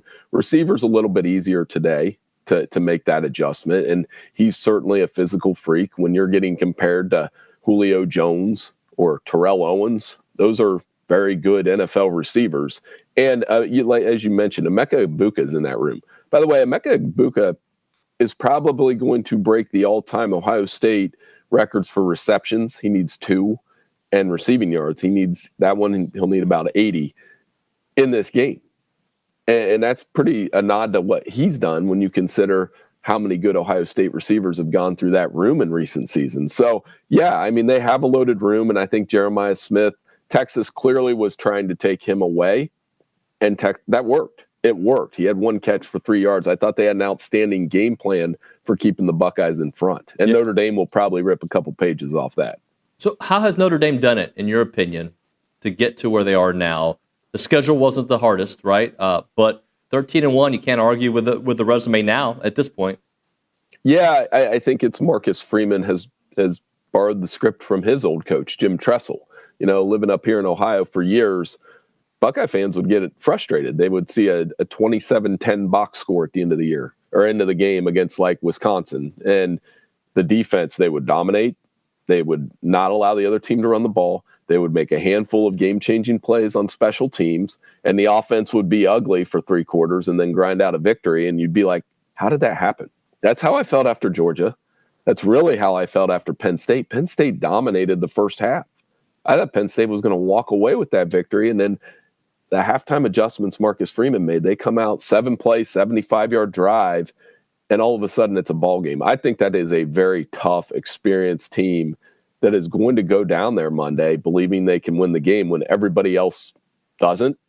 And that's going to make that much more interesting if they can go out there and do it. Well, and how interesting is it that Marcus Freeman is taking on his former team that, like, in the biggest game of his career against the team that he had some of the biggest games of his career? Oh, it's amazing. Listen, I'm a Central Ohio kid that went to a Catholic school for 12 years. So the buildup for me even is like, it's amazing. All of my friends are Ohio State and Notre Dame fans. So you have like this week where they're going back and forth on my phone. Some of it's appropriate, some of it probably not so much, but yeah, all in good fun. And for Marcus Freeman, it's got to be surreal because you are playing your alma mater, and so many people at Ohio State love him. I mean, one of his best friends is James Laurinaitis, the Ohio State linebackers coach. His former coach, Jim Tressel. And he's answered those questions, and I think he's done a good job handling that and saying things like it's not about the past and those kind of things. But it is definitely going to be a lot of fun to watch these two teams. And like I said, for me personally, I mean, whenever Ohio State and Notre Dame play, it's events in Ohio. And this one will be just as good, if not better, than the one they played last year. Bill, where do you think Quinn Ewers is playing next year? NFL, Ohio State, Notre Dame? Where do you think? Back at Texas? Whew, that's a loaded question. I think he'll transfer. I don't have anything like concrete on that, but I've seen the reports like you have. I think he'll end up playing somewhere else. I don't think he'll go to the NFL draft. I think he'll go one more year, maybe this Carson Beck route, where that was a little bit of a surprise to me that he went from Georgia to Miami. So I just don't see anybody but Arch Manning starting for Texas next year. I don't think they can hold that back another year when the appetite for Arch Manning is so high for the casual college football fan. Yeah, I agree with that. Let me close out with an A&M question, because had I asked you the day after the USC game or after the Texas game or the South Carolina game, we would have had maybe a different reaction to the way the season went. But how do you kind of look at A&M's first season, considering how high they got at 7-1 to start it off, but then obviously the crash land, the different quarterback, Marcel Reed was not expected to play, Connor Wegman was, and all the changes and the defensive line having some issues towards the end. How do you kind of categorize Mike Elko's first season? I think it's still a success because I think some of it was the culture, and you heard that from the outsiders. I mean, you're closer to this than I am, but the way that they kind of started running the football, playing tough defense. And I know Mike Elko brings that mindset to a program. He wants to run the ball. He wants to have a solid defense, grind out victories. And that's how you win in the SEC now. So I think there's some momentum. You're always going to be able to recruit well in that state that you live in with how much talent is there. And I think he continues to build that. Quarterback will obviously continue to be a question once you find the right guy. But, I had a conversation with somebody a couple weeks ago. I said, the SEC didn't have a guy finish in the top 10 in the Heisman voting. There was no superstars in the conference to begin with. So a lot of All-American talent, but I think that's the next progression for Texas A&M in this conference is to continue to build on year one. And I thought Mike Elko was a success. Maybe you guys don't feel the same way. I thought he was good. Oh, I believe in him. Yeah. I think just things started to fizzle out at the end. Injuries. When they lost Le'Veon Moss, the offense lost its identity. As good as Amari Daniels was, and they lost Reuben Owens before the season, that backfield would have been great. I guess I'm going to kind of add one last question to that, and just the SEC not being in the championship game, losing 2 years in a row that they're not even in it. Do you think they've taken a step back? Is it just because the cycle of the way talent goes and young talent in the SEC, quarterback play wasn't fantastic in the conference? What do you think about the SEC moving forward? I think it'll be fine. You still had playoff competitive teams. The one thing that Kirby Smart said that I believe about the SEC more than any other conferences is there are more tough places to play at. Like, you can't take a week off. There is a little bit of an NFL vibe to that when you add Oklahoma and Texas to it. Nobody expected Alabama to go down to Oklahoma and get their butts kicked, and that's what happened. It's hard to win on the road in the SEC. And that's where the losses pile up. I think it's a little bit harder to win there than it is at well, I'm not going to say Illinois, but, like a Purdue. You can go to Purdue and win and have a bad half. You can't do that in the SEC anymore. I think they'll have just as many top 25 teams as last year. They'll be in the hunt. But, up in this part of the country, it's got to be a scary thought in some ways that Ohio State, Michigan, Notre Dame, and Penn State are all right. And it's been a long time where all four of those programs are kind of clicking at the same time. I think all four of them will be consistent playoff teams in the future. Bill, great stuff, man. Thanks so much. Appreciate you coming on the program. Thank you. Thanks for having me. Bill Bender there, Sporting News there on the Boss Firearms Hotline. We'll hit a break. Gerrod Chadwell will be in studio. They've got a lot of stuff going on in women's golf we'll get to. Right now, though, Fratello Italian Cafe. Delicious food. If you haven't been, you need to check it out. The food is fantastic. If you love Italian food, Italian dishes made with a lot of love, that's the place to go. Fresh pasta, golden fried breadsticks, lasagna, famous cheesecake. And also, they love A&M Athletics. That's why they're proud partners of A&M Athletics. And if you can't come to Fratello, no problem. They can ship their products nationwide so you can enjoy it from the comfort of your home. Plus, every Saturday, you can find them at the Memorial Village Farmers Market in Houston. They're owned by the same family that opened Pino's in Houston and proud to carry on that same tradition of serving up the best Italian food in town. Come hungry and leave extremely happy. It's Fratello, about good food and great company.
We're back here on TexAgs Live, presented by David Gardner's Jewelers, Rollo Insurance Studio. Gerrod Chadwell in studio with a stylish jacket. Happy New Year. Hey, buddy, how you been? I'm good. This is an old piece. I guess maybe just wear it more. Looks good, man. Hey, it never gets cold in College Station to wear it. Dude, it's going to be 19 on Monday, apparently. I know. I just duded you. I'm sorry. We're neighbors, so we can do that. We can dude each other. So how do you, I don't know, this is a stupid question, but when there are weather conditions like this, what do you all do?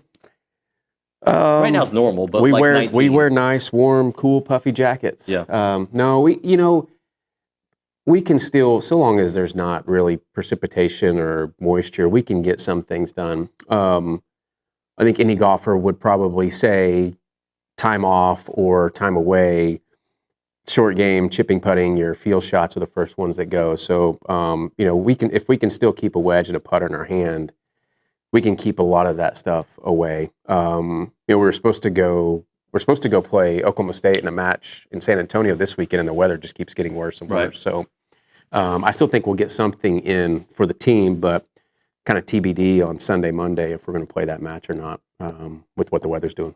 I saw on Twitter that Lauren and Kennedy had a nice round there at the Sally. Yeah, they played. They played well. I think scores are a little deflated because of the weather that went through. The front went through in Florida, but it's just for us as a staff. It's nice to see those young ladies competing over the break. It helps no matter what once we come back in the spring, but it also just shows they still just want to keep their craft polished and everything else too. So Vanessa had a great week in Phoenix right around the New Year at the Patriot All-American. That's a big individual tournament. I think she got fourth, if I remember correctly. And then Kennedy Lauren played in the Sally, which is a very historic amateur event in Florida, and had some good individual moments. I know their 54-hole score wasn't what they wanted, but we saw them both yesterday, and they both looked good and ready to go. So that's the nice thing. You just don't – now with our sport, every event counts. Yeah. And there's no warm-up to anything. So that's kind of strategically why we're trying to do these one-day deals these first couple weekends, is that when we go compete in Orlando mid-February, that'll be one of the best fields we see all year. So we just want to go put our best foot forward there. I saw that Blanca also got her tour card there in Europe.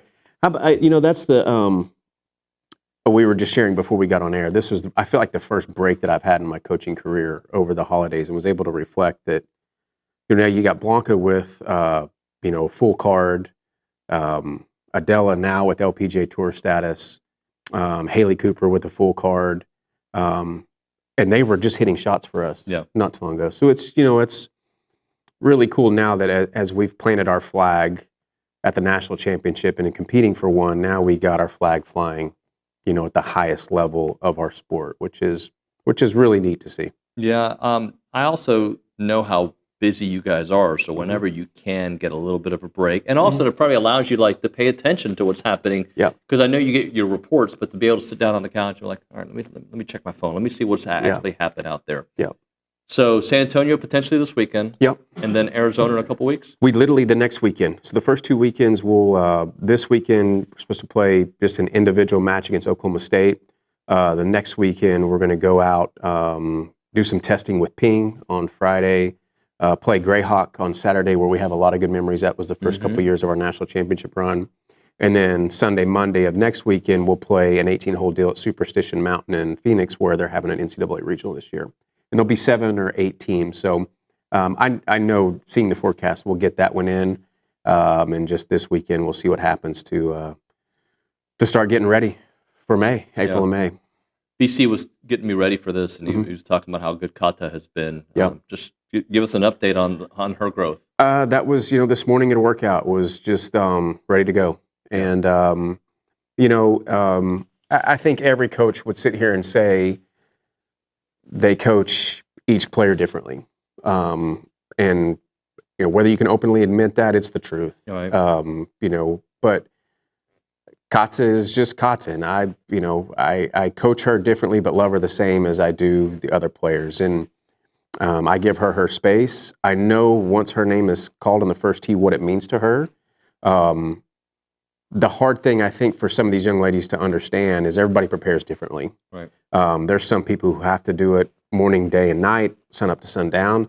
There's some people that just need to do what they need to do to be prepared. And it might not be the same hours that you can quantify, but, she has had, I would say, the most growth off the golf course in how she handles her business and just her attitude and the way she is around the team. Yeah. So just things are heard, things are said, and just like, hey, let's just take a little bit more mature approach to how we're going about things. The talent's always been there, right? Now this is to grow in the other parts to make the talent even better. And I think the hard thing is when she came in, she was number 2 in the world. Right.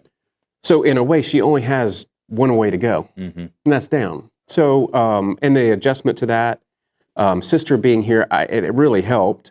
But I think now we're seeing the player now as she was in her junior golf world. Now she is in the amateur golf world. I think that just the hardest thing she just struggles with is the expectations. Right. She has the game, but just really trying to keep her in the moment and stay present is still something that we're working on. Which is interesting too, because I know that you work closely with your sports psychologist. Like the mind can change in an instant. One mistake can make a whole round terrible. Coming in with the right attitude can get you off to the but it's being in control of that is the hardest part. In our sport, it's you'll hear the cliches. It's 90% mental, 10% physical. A round of golf is at best 4.5, 5 hours of you alone with your thoughts. You don't have anybody to pass it to. Hitting a golf shot takes a couple seconds, but the walk from shot to shot, the walk from shot to shot, the walk from tee to green, it's you processing thoughts, and those bad thoughts are going to come in no matter what. They always are. So are the good thoughts, but it's just, do I harbor them or do I let them pass through and not dwell on them? And that's, Ryan Pittsinger has been great for our team, both as a team, as we unpack things, and both individually. But golf is tough mentally because it's slow in nature around. It's not a fast break. There's not a snap of the ball, anything like that. It's just, it's you alone with your thoughts. And the person that control their mind the best, a la Tiger, has a chance to dominate. You mentioned Kanta's leadership. What about Vanessa? She's grown as well, right? Yes, Vanessa had a breakthrough midway through the semester of just, I think it was the adjustment. A lot of these young ladies are homeschooled or, they do schoolwork at home because it gives them more time with golf. So I think the acclimation to being now a little fish in a big pond is probably what her slow acclimation was too, but had a breakthrough right before we left for Fort Worth and led that tournament for 45 holes. And then she, goes and plays well in Phoenix. So I think we'll see, once again, Vanessa's now comfortable in her own skin, that we'll see her have a great spring, just like she did in Phoenix over the break. You mentioned Kanta with the expectations, and that's difficult. But what about for this program? Because of what you've been able to do the last couple of years, you don't want to be the program that doesn't do it, right? Like, you don't want to be the year that doesn't do it. How hard is that for a younger group? Oh, it's exactly what we're going to talk about in our team meeting today. And I'll let you lead it because I can sit back and just listen. But it's, this, just because we have, don't mean we will. And this team, they need to figure out what they want. And whatever they say that or put pen to paper, we'll help them get there. But we can't just rely on the people that are now playing tour golf, that it's just going to happen. I think that's the beauty and the fun part about going through this journey is now you're the one hitting the shots. So now it's on you. So it's, I'm hoping, I want to see with this bunch a little bit more ownership, and this is what we want, staff. Let's put a process together to go get it. But I'm excited for today because I think we need to take a step forward in our ownership in things and how we do things, and let's see what it equals to come April or May. How good can you all be this year? And I'm not saying like national champ. I'm just saying this version of this team, considering you are younger, you have to figure things out, but because the talent that's in there. Yeah, I think, and the hard thing is we're a month, 2 months away removed from a Della turning professional. And that was a young lady that was going to shoot under par almost every time she teed it up, whether that was 2-3 under, 5-6-7 under. Those are and what we call erasers. Like that covers up for a lot of people's mistakes. We don't, due to the timing and the nature of things, we we didn't have the opportunity to replace Adela through the portal over the break. But can we collectively cover up some of that stuff? Absolutely. And I think that's what the team needs to understand is we're not looking for somebody to replace Adela on this roster. But collectively together, 4 best scores each day, we can cover up some of that stuff if everybody just chooses to get a little bit better.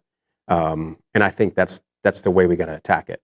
Are there people in that room that can shoot 69, 68, 67? Absolutely. But Adela was very comfortable and did it with ease. Right. But I think that's the way we got to attack this thing is as a group, we can make up for what's missing. Look, I don't mean this is at all to sound like I think it's good that Adela left. Mm-hmm. But what I do think is that sometimes when a star leaves in pro sports or in all sports, it forces somebody to step up that maybe wouldn't have stepped up had Adela been there. And the people that are surrounding the program see that. Mm-hmm.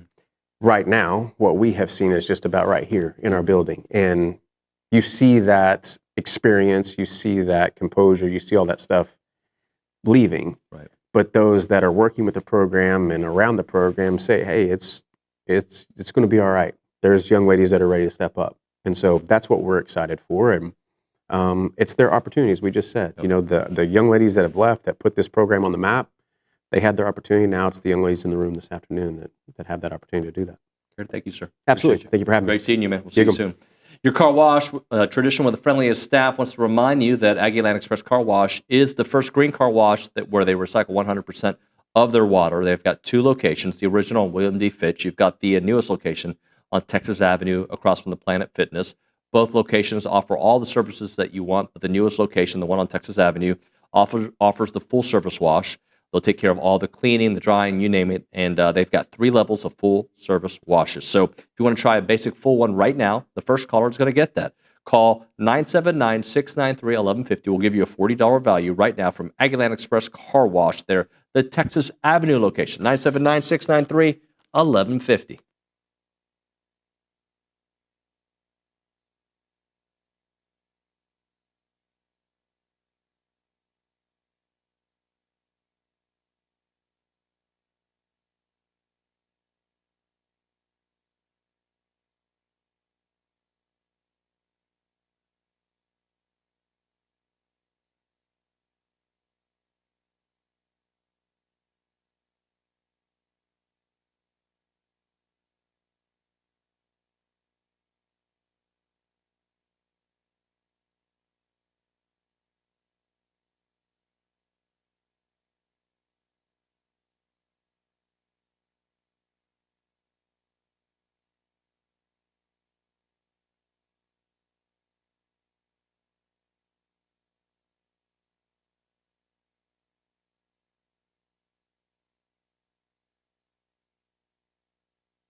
We are back.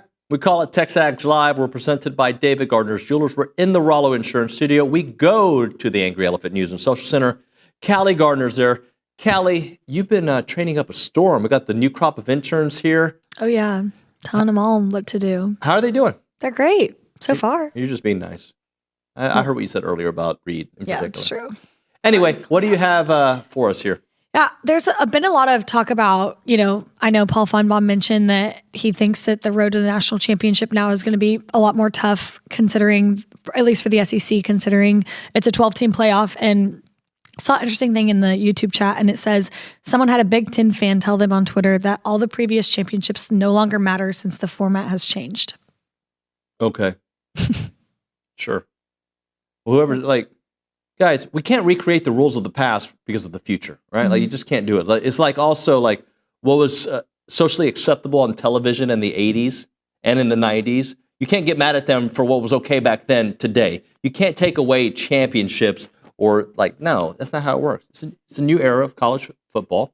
I think it is. Yeah, negate the fact that all these teams, I agree. So did the NBA not count when they had no 3-point line? Does it not count when you couldn't dunk? Obviously a different game. It's just a different era of college football. And I think that's what people are going to turn the station on this one. In soccer, the Premier League, the English Premier League, is considered the deepest, best league. Mm-hmm. They sometimes do not win what is called the Champions League, which is a collection of all the leagues in Europe. A lot of times it's my team, not this year. My team sucks this year. But a lot of times it's a team from some of the lesser leagues that only have one or two teams. You look at the Big Ten this year, that's kind of the story, right? They were so top heavy. Yeah. The SEC, and I think Bill Bender kind of alluded to it. I mean, Vandy, who is typically the worst team, were they 7-6 on the year? They won their bowl game, right? They won their bowl game. So, they were good. Yeah. Right? There is no week off unless you are the University of Texas and get that schedule. I'm kidding. I'm not. But it is different, right? Penn State was really good this year. How does Penn State do with an SEC schedule, I think, is a real question. Right. Ohio State had some lumps, and they figured it out after the season. Yeah. And they lost their last regular season game, right? Mm-hmm. All right, more of that on the other side of TexAgs.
Basketball time here on TexAgs Live. We're presented by David Gardner's Jewelers. We are in the Rollo Insurance Studio.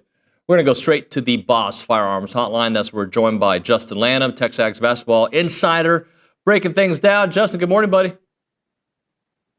Oh, fail. Can't hear you. Oh, man, this is not going to go well. I don't know if we can continue your contract here on TexAgs. I'm just kidding. We'll get to Justin here in a second.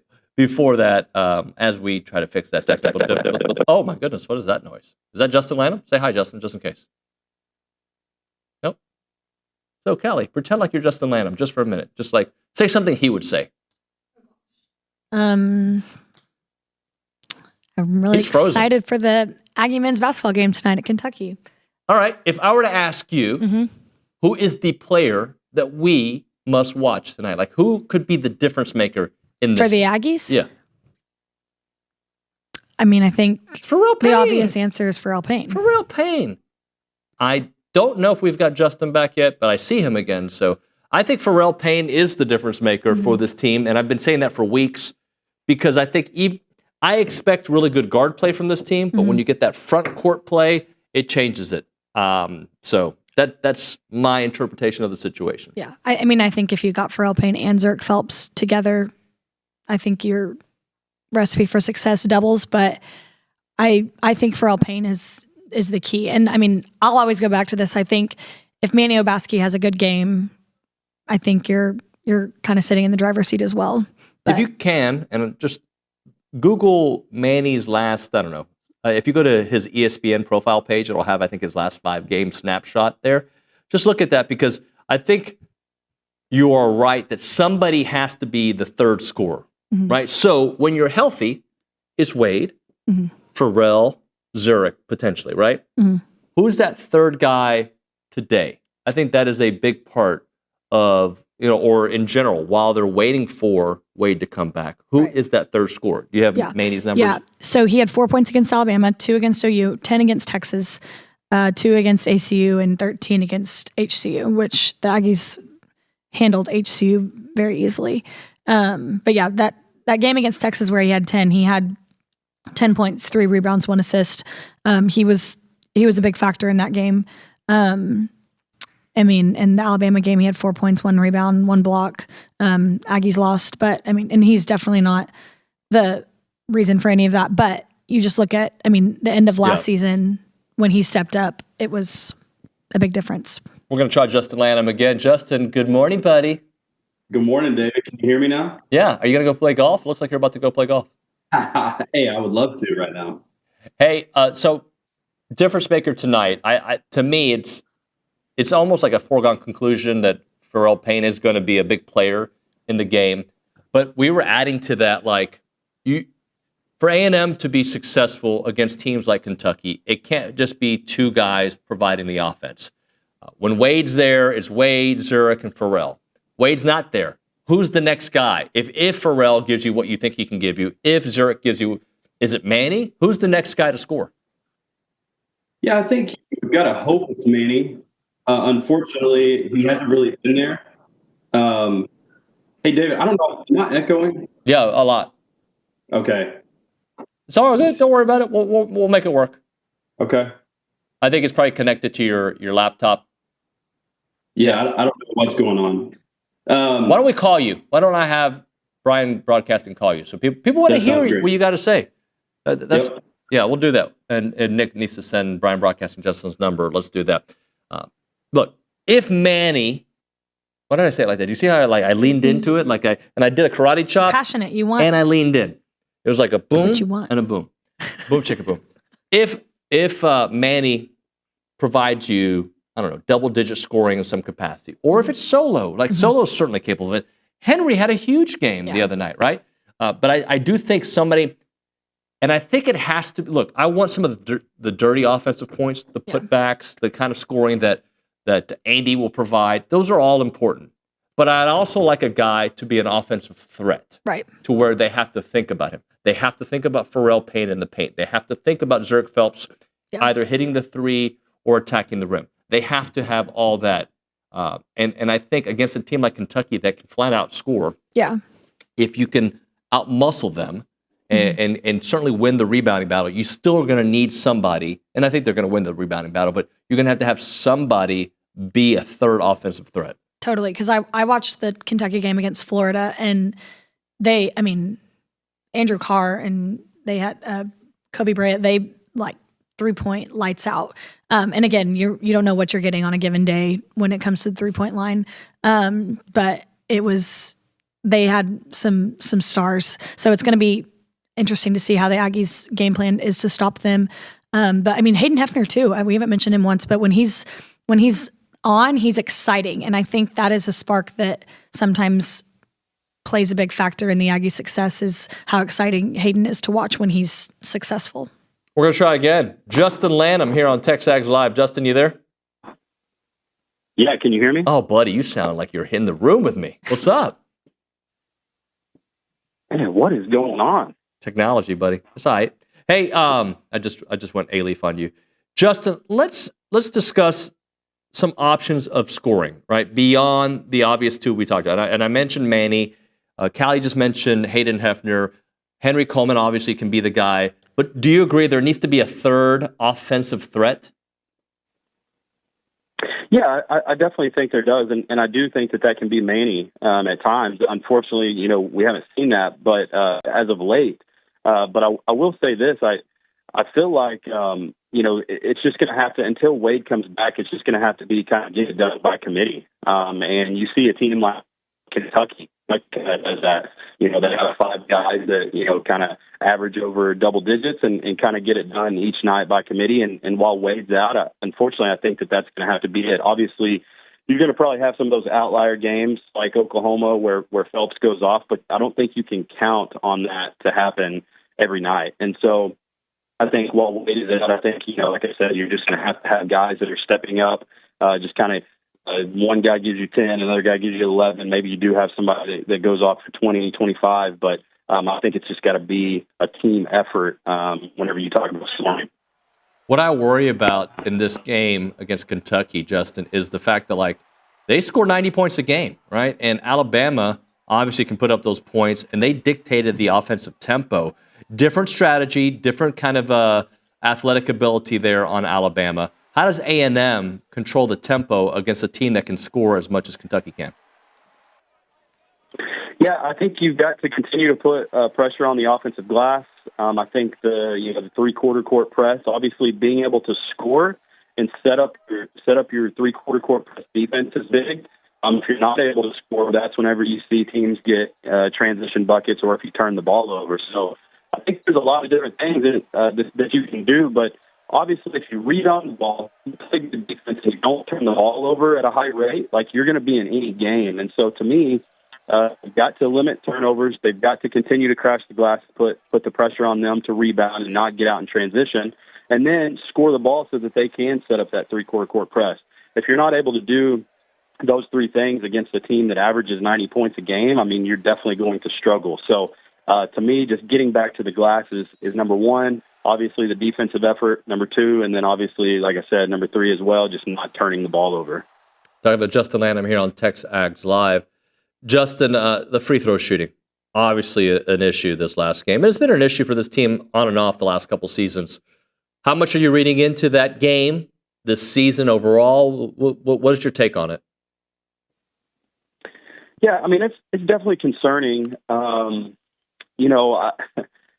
think, again, I heard somebody say this, but it's kind of like, your tennis players, your golfers, how much that's just a mental game. Basketball is a lot of mental, but, obviously there's a lot of physical to it as well. But the mental part when it comes to basketball is the free throw shooting. That's so much of it is, if you're struggling, there's a trend a lot of the times that you're going to continue to struggle just because it comes down to a confidence thing. And to me, the thing that really stinks about the whole situation is when you're not shooting the ball well and you get to the free throw line as much as A&M gets to the free throw line, that's essentially like a turnover.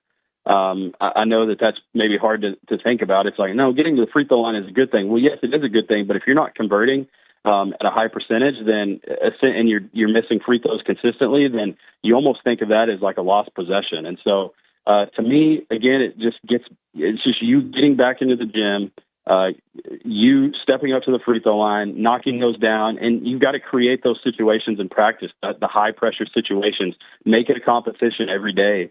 Hey, there's two minutes, left on the clock, and we're down by 5, and you're sending the guy to the free throw line immediately. I think the situational basketball is key during practice, and so that's the only way that it's going to get better. It's not just going to get better by snapping your fingers and saying, "Man, I hope that we shoot the ball better from the free throw line." It's getting in, getting repetition, and getting those repetitions when it's stressful. Justin, I'm actually asking you why. I don't want to get into moral victory stuff. I'm trying to get to the why, or how. How is better than the why. How does a team that misses 20 free throws, okay, that is missing every 3-point shot, that is just not playing their brand of basketball, where they're losing the battle of the offensive glass, how does that team who's been down by 15 3 different times still have a chance to tie in the last minute of a game? It just doesn't seem like they should be in that game. And I'm not trying to go moral victory. I'm just trying to understand the how. Yeah, I think we talk about the mental aspect of it, but the mental fortitude to just kind of put all that stuff aside and just continue to play each possession.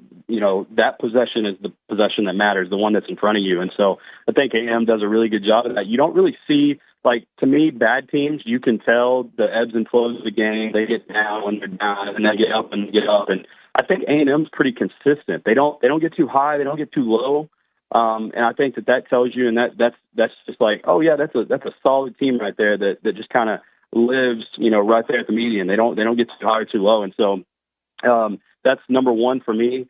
Number two is, again, when you have a senior-led team, a bunch of guys that are older, that have played together for a while, I think that plays a factor into it as well. And so you just can't get caught up in all the negatives, and I don't think this team does. And so the other thing, too, that I feel like this team has done a good job of whenever they do get down is they kind of go on a run themselves. Like in that game against Alabama, they went on a pretty big run. And that doesn't necessarily just start with the offensive end. That starts with getting stops. And, Buzz always preaches, getting the turkeys, right? The 3 stops in a row. And if you can have multiple 3 stops in a row, then you're going to give yourself a chance to win, even maybe when you're struggling offensively. Talking to Justin Lanham here on TexAgs Live. Justin, what scares you about Kentucky?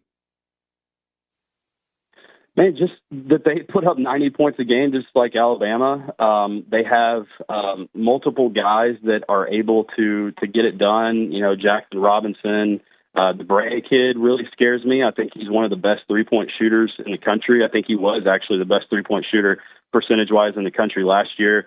He's still up there. I think he's number 2 right now in 3-point percentage in the country. And he puts up volume. I mean, it's not like he's doing it off of 33s. I mean, I think he's put up over 100 threes. And so that really scares me. They stretch the floor just like Alabama does. And so the thing that's different about Alabama is Alabama really gets out in transition and puts pressure on you that way. And Kentucky does as well. But you're going to see them run a little bit more offense than Alabama. Alabama puts pressure on the rim in transition, and then that's where you get lost in rotation, and then you're on these long closeouts where Kentucky is going to push the ball, but they're obviously too they're going to run some half court offense, and so that's just really scary to me. It's also scary that Mark Pope has done this so early in his tenure there at Kentucky. I mean, the fact that he's done this with pretty much all transfers. I mean, all these guys that are contributing right now are guys that have transferred. And so I am kind of glad. I hate that we're having to play them without Wade, but I am kind of glad that we're seeing them a little bit early on in SEC play, because I think Kentucky's only going to get better, especially with all the transfers that they have. So Mark Pope has done a great job. He's and here's, I want to say this too, David. I was thinking about this last night. The comparison between like him and Cal at Arkansas, Cal is struggling a little bit in SEC play, and he's basically having to do the same thing that Pope has had to do with transfers. And so to me, that just kind of shows you the different types of coaching style and just how quickly you can have success through the transfer portal. Talking to Justin Lanham here on TexAgs Live. So I was telling Jack Pilgrim, the Kentucky insider that we had on the show earlier, that I thought Bama was a bad matchup for A&M because of what Bama does well. I'm not sure how I feel about Kentucky, and I'll definitely have some opinions after the game. I worry about how good they are offensively, but because Bama could compete with A&M and beat them at their own game, which was offensive rebounding, I feel like this is a better matchup for A&M, but it is on the road.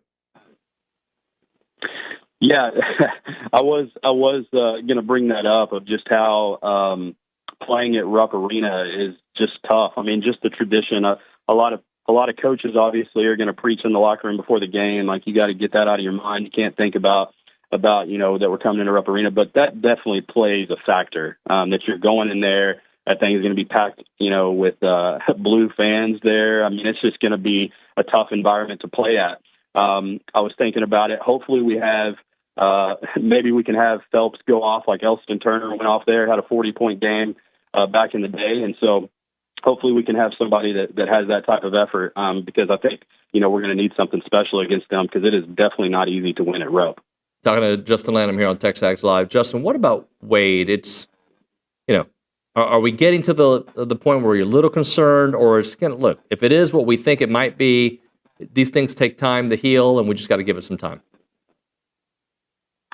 Yeah, I think so. I mean, the thing that's tough, and I don't blame Buzz for this. I mean, he keeps a lot of that stuff, close to the chest, and so a lot of times with injuries and stuff, it's hard to really figure out, how long guys are going to be out and stuff like that. So that's tough, and you definitely are concerned about that. I will say the thing that is encouraging is that in the Texas game, he did come back in, I think, and so. He did have the heating pad there on the groin and stuff like that. So I don't know how serious it is. Obviously, it is serious that they're sitting him out. But the good thing is, too, I will say this, is the fact that we have done so much work early on in the season as far as the schedule goes and won some really big games. And so the pressure to play him is not as great. Like, if we would have only won, 7 non-conference games and lost some games that we shouldn't have, and we're sitting outside the top 25 and our net ranking is not looking as great, I think that there would be pressure for him to come back a little bit earlier. But because we have done some work early, you get the win against OU, I think that there maybe is a little bit more just relief that you don't have to bring him back so early on. Last week I asked you about the maturation of Hayden Hefner. And we just keep seeing it. Just this version of Hayden Hefner that we've gotten for the most part these last 10 days, 2 weeks or so. Just what have you been impressed with when it comes to him in regards to his game? Him attacking the offensive glass. I think whenever we think of rebounds, you think of the big guys getting the rebounds, and obviously Hayden Hefner is anything but big. He's not a Henry Coleman or Payne or anybody like that. And so, but just his effort, on the glass, his effort getting deflections, on the floor, just all the things that he's doing is just really impressive to me. Like, obviously, I think whenever a guy like that comes into a program, you're thinking that he's just going to be a standstill 3 guy, and you're hoping that he can defend on the other end just to get some PT. But I think he's completely transformed his game. Like, and that's how he's able to get on the floor. If he's not doing the things that he's doing right now, the deflections, the offensive rebounds, crashing the glass, then he probably doesn't get as many minutes as he is because, let's be honest, like his 3-point shooting ability isn't probably where it needs to be if that's the only thing that you're keeping him on the floor for. So he has done a bunch of other things that just allow him to stay on the floor. And to me, that just shows you that he's a competitor. He wants to compete. I think I told you this whenever the Ags played Texas, that I felt like he had a chip on his shoulder. I felt like he wanted it just about as more than anybody on the floor. And so I've been very, very impressed with how he's played. Justin, I went out on a huge limb this morning, and I said, there's no way that Andy Garcia and Solo are going to have the kind of games they just had. I'm kind of kidding because typically they impact the game. It's not about the box score. You feel their impact. Do you expect them to have some at least some box score-ish vibes in this one?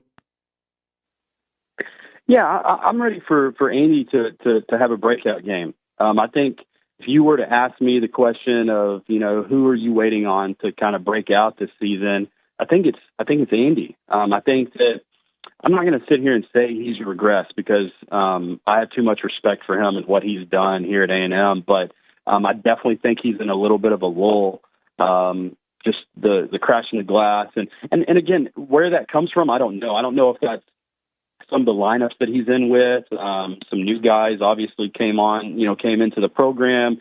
I don't know if his role has changed a little bit, but I'm just waiting for him to have that big kind of breakout game where he has, double-digit offensive rebounds. He's got 10 points and, a couple steals, maybe a charge. Like, I'm waiting for that game where you really, really feel his impact because whenever he's really good, and Solomon too, but whenever he's really good, I think the Aggies are extremely hard to beat.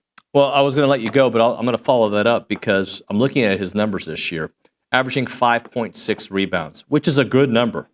But last year he averaged 9. And I'm curious if maybe having a legit 5 has kind of not only changed his role, but also changed the opportunities. Not like Pharrell Payne's getting I think he's getting close to 5 rebounds a game.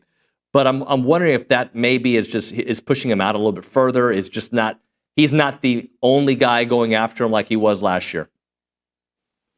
Yeah, he's probably in different. Again, this is just me speculating, not sitting here saying that I've seen this on film or anything. But you have to imagine because we're getting Payne touches on the block, you got to imagine that Andy's in a different spot rebounding the ball than maybe where he was last year, right? And so last year we're not getting the ball inside with a guy with his back to the basket as much. Now we are with Payne, and so you got to imagine that maybe some of those offensive rebounds are a little bit harder to come by. You're not having as many. I will say this too: the shot selection this year has been much better, in my opinion, than it was last year. Like I felt like last year we took a lot of really bad shots.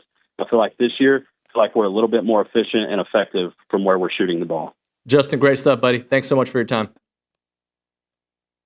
Justin Lanham there on the Boss Firearms Hotline. We'll hit a break. We'll have an open segment. We'll get to your text messages, 979-693-1150, your chats on the YouTube page, your chats on the TexAgs.com page. And then we'll have a Bobby Carpenter, who played at Ohio State, break things down as we get closer to the national championship game on Monday. Right now, let's talk Bird Dog. I went on my first hunt ever with the good folks at Bird Dog. It was a great event. They're an Airbnb for hunting. They're an Aggie-owned and operated company that creates opportunities and access to hunting, and they are fantastic. They do that, and they do it at a high level, but they also make it easy for landowners to get more hunters on their land and make money on their land as well, because their efforts go well beyond just getting people hunting on your land. They're getting aggregates on tax benefits, right? So they're going to find opportunities and find you money that's out there that you have not thought about. So if you're farming or running cattle on your land, Bird Dog's going to optimize and find you those tax benefits. Some of their clients are making $100 to $500 extra per acre of land. They can be your personal consultant and help you maximize the income on your land. Remember Bird Dog for all of your full-service hunting experiences, and for your landowners, let them help you make money on your ranch. The website is birddogit.com. That is birddogit.com.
feel like the shows this week have been going fast. I mean, we've got 32 minutes left here on a Tuesday. It's TexAgs Live. We're presented by David Gardner's Jewelers Rollo Insurance Studio. I didn't tell them what day it was today, too. Do you think people know it's January 14th?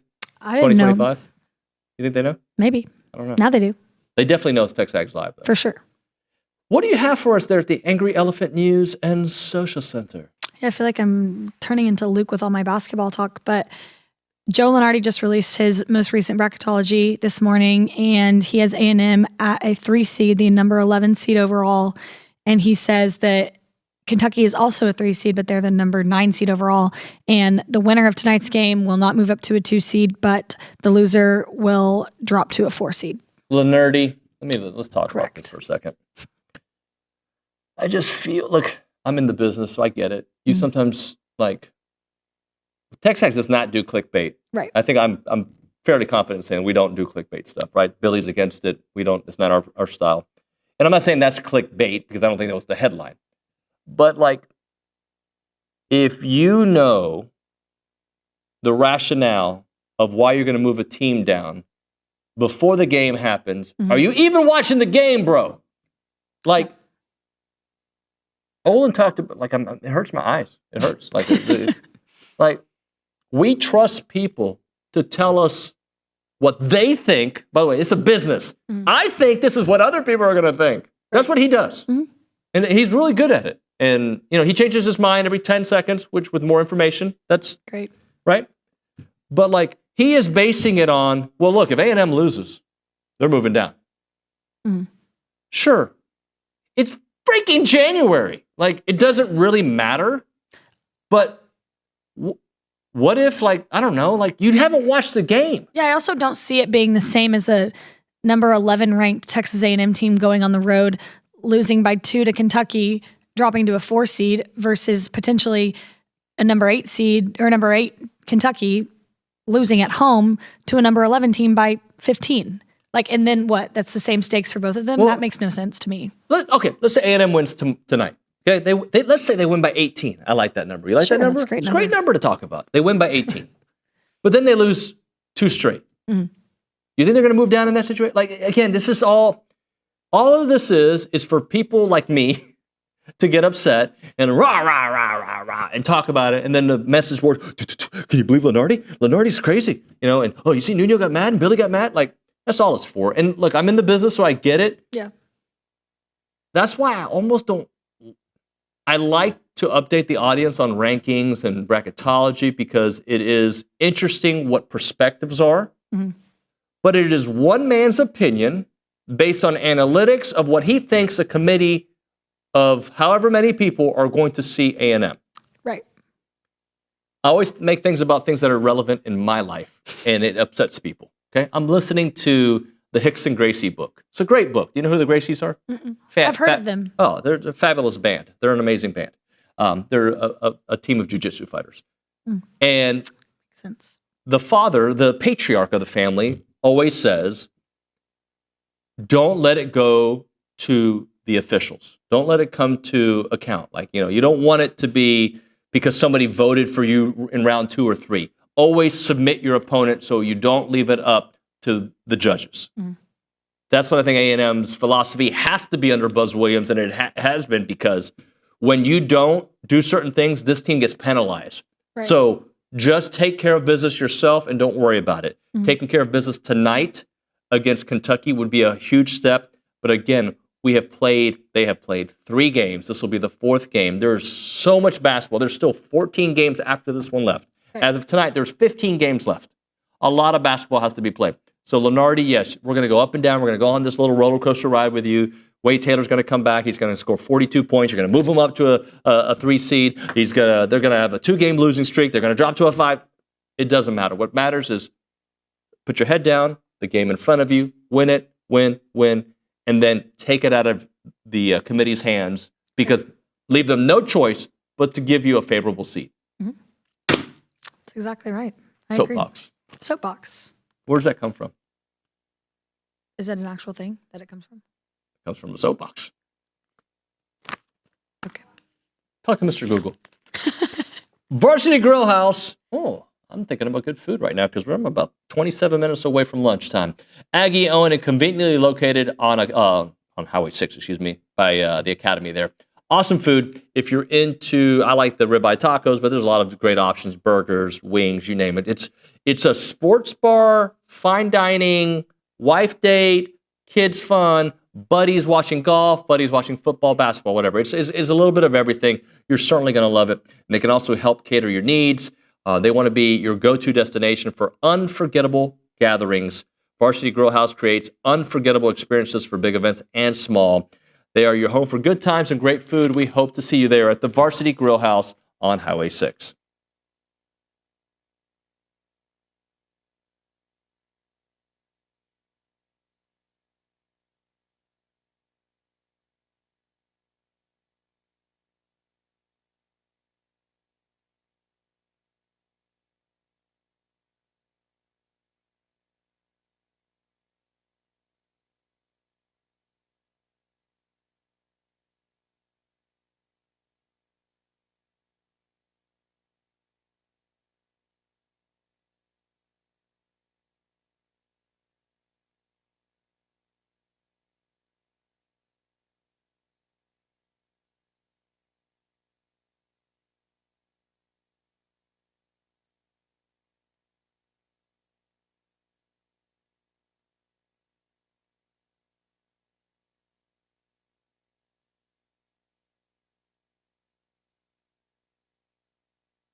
And we're back in TexAgs Live, presented by David Gardner's Jewelers Rollo Insurance Studio. Let's go to a 2002 national champion who played at Ohio State, played for the Dallas Cowboys, had a nice NFL career. You can hear him on Sirius Satellite Radio.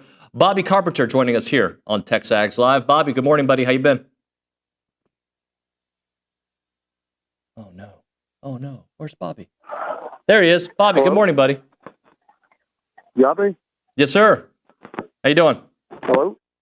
You got me? Yes, sir. Do you have me? All right, yeah, I can hear you doing well. Excited to be on.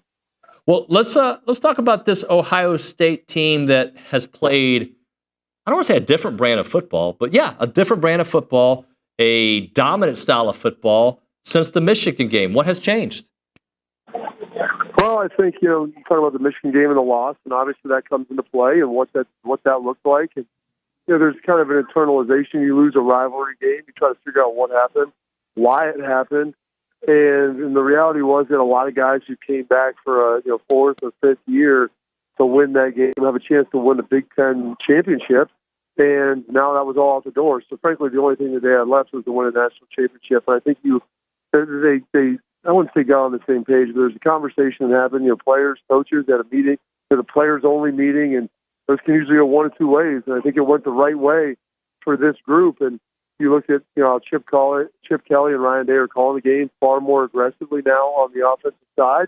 And the players, frankly, too, have been playing significantly better. There's been an edge, there's been a chip, there's been focus, like all of those things that you love to see. And maybe not that it wasn't there before, but probably not to that degree, and the consistency wasn't there.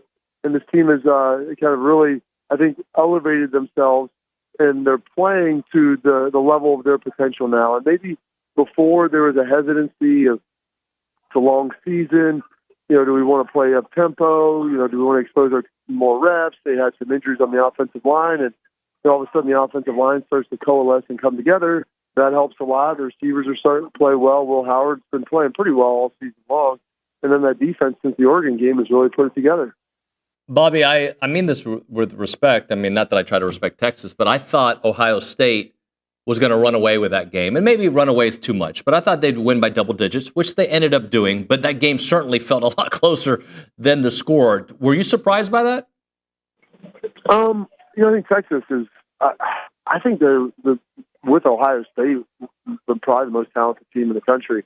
I don't know if they've played to that level, because we're talking about, what we see with Ohio State. I think Texas, they show spurts and throughout games where they look really good, and then there's times where they look a little bit rougher.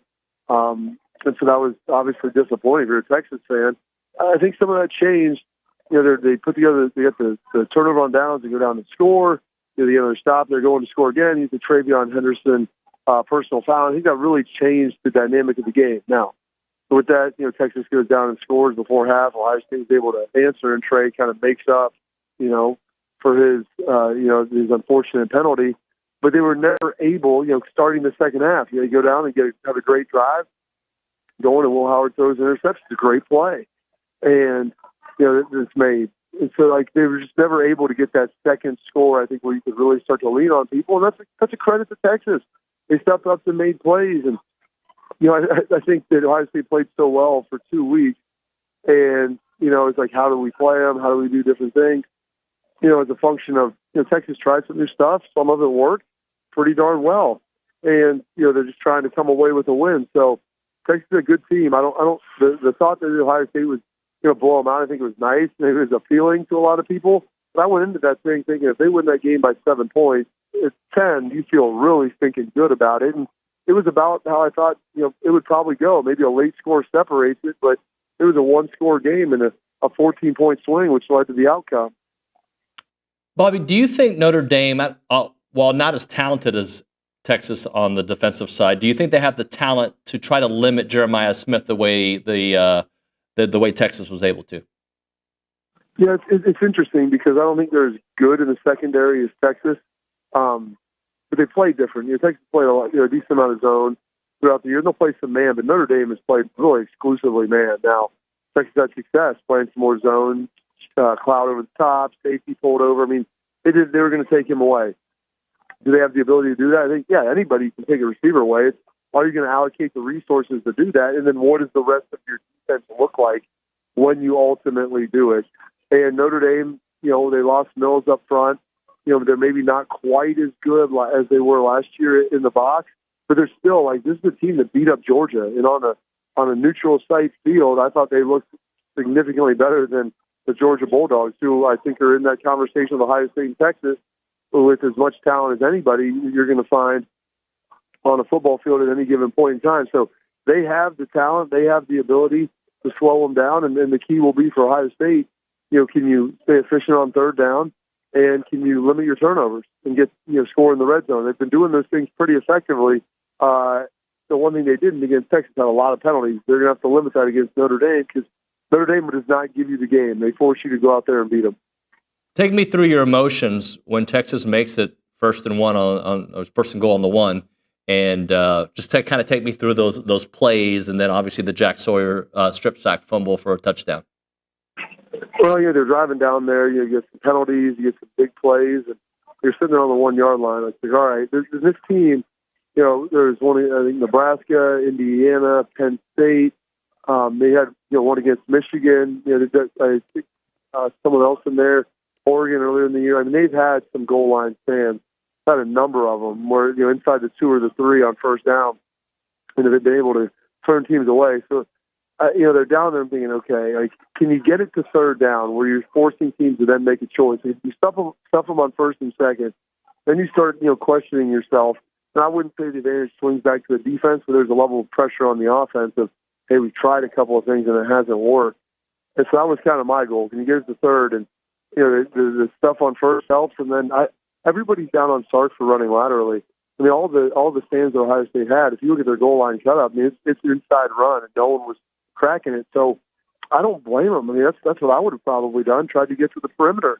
And then when all of a sudden it goes from, first and goal from the 1 to first and goal from the 6 or 7, that's a much different paradigm that you're living in. I feel like, and tell me if I'm wrong here, that you and Marcus Freeman did play together at least this season. Am I right about that? And if so, how much do you know him? What do you know about him from back in the day? Yeah, Marcus, we played together for a couple of years together. Marcus, a friend, that came to my wedding. I got married. He was still in school. I'd been out a couple of years. But him and Leonidas finished up together. Both those guys are good friends of mine. I was actually got a chance to go up there and talk to him this year when I was working with XM before the Florida State game. It was great to catch up. He's a smart guy, emotional. You can see the emotion that he coaches with, which is fun to watch. He has a lot of our former coach, Jim Truss, with him, with how this team is constructed, how they play, how they operate, and just, his mannerisms. Now, he embodies kind of himself. He doesn't, you got to be authentic to who you are. But I think a lot of that is modeled off of Coach Tressel and what he put out there, and it's been fun to watch. Yeah, it is fun to watch. And this matchup, what do you think it boils down to, Bobby? Notre Dame, they're going to come out, they're going to run the ball with Riley Leonard. Everyone knows that. You're going into the Penn State game. He had the most conversions for them, most first down conversions on third and fourth. He had 21. The next closest was 6. I'm guessing that probably held true throughout that game as well.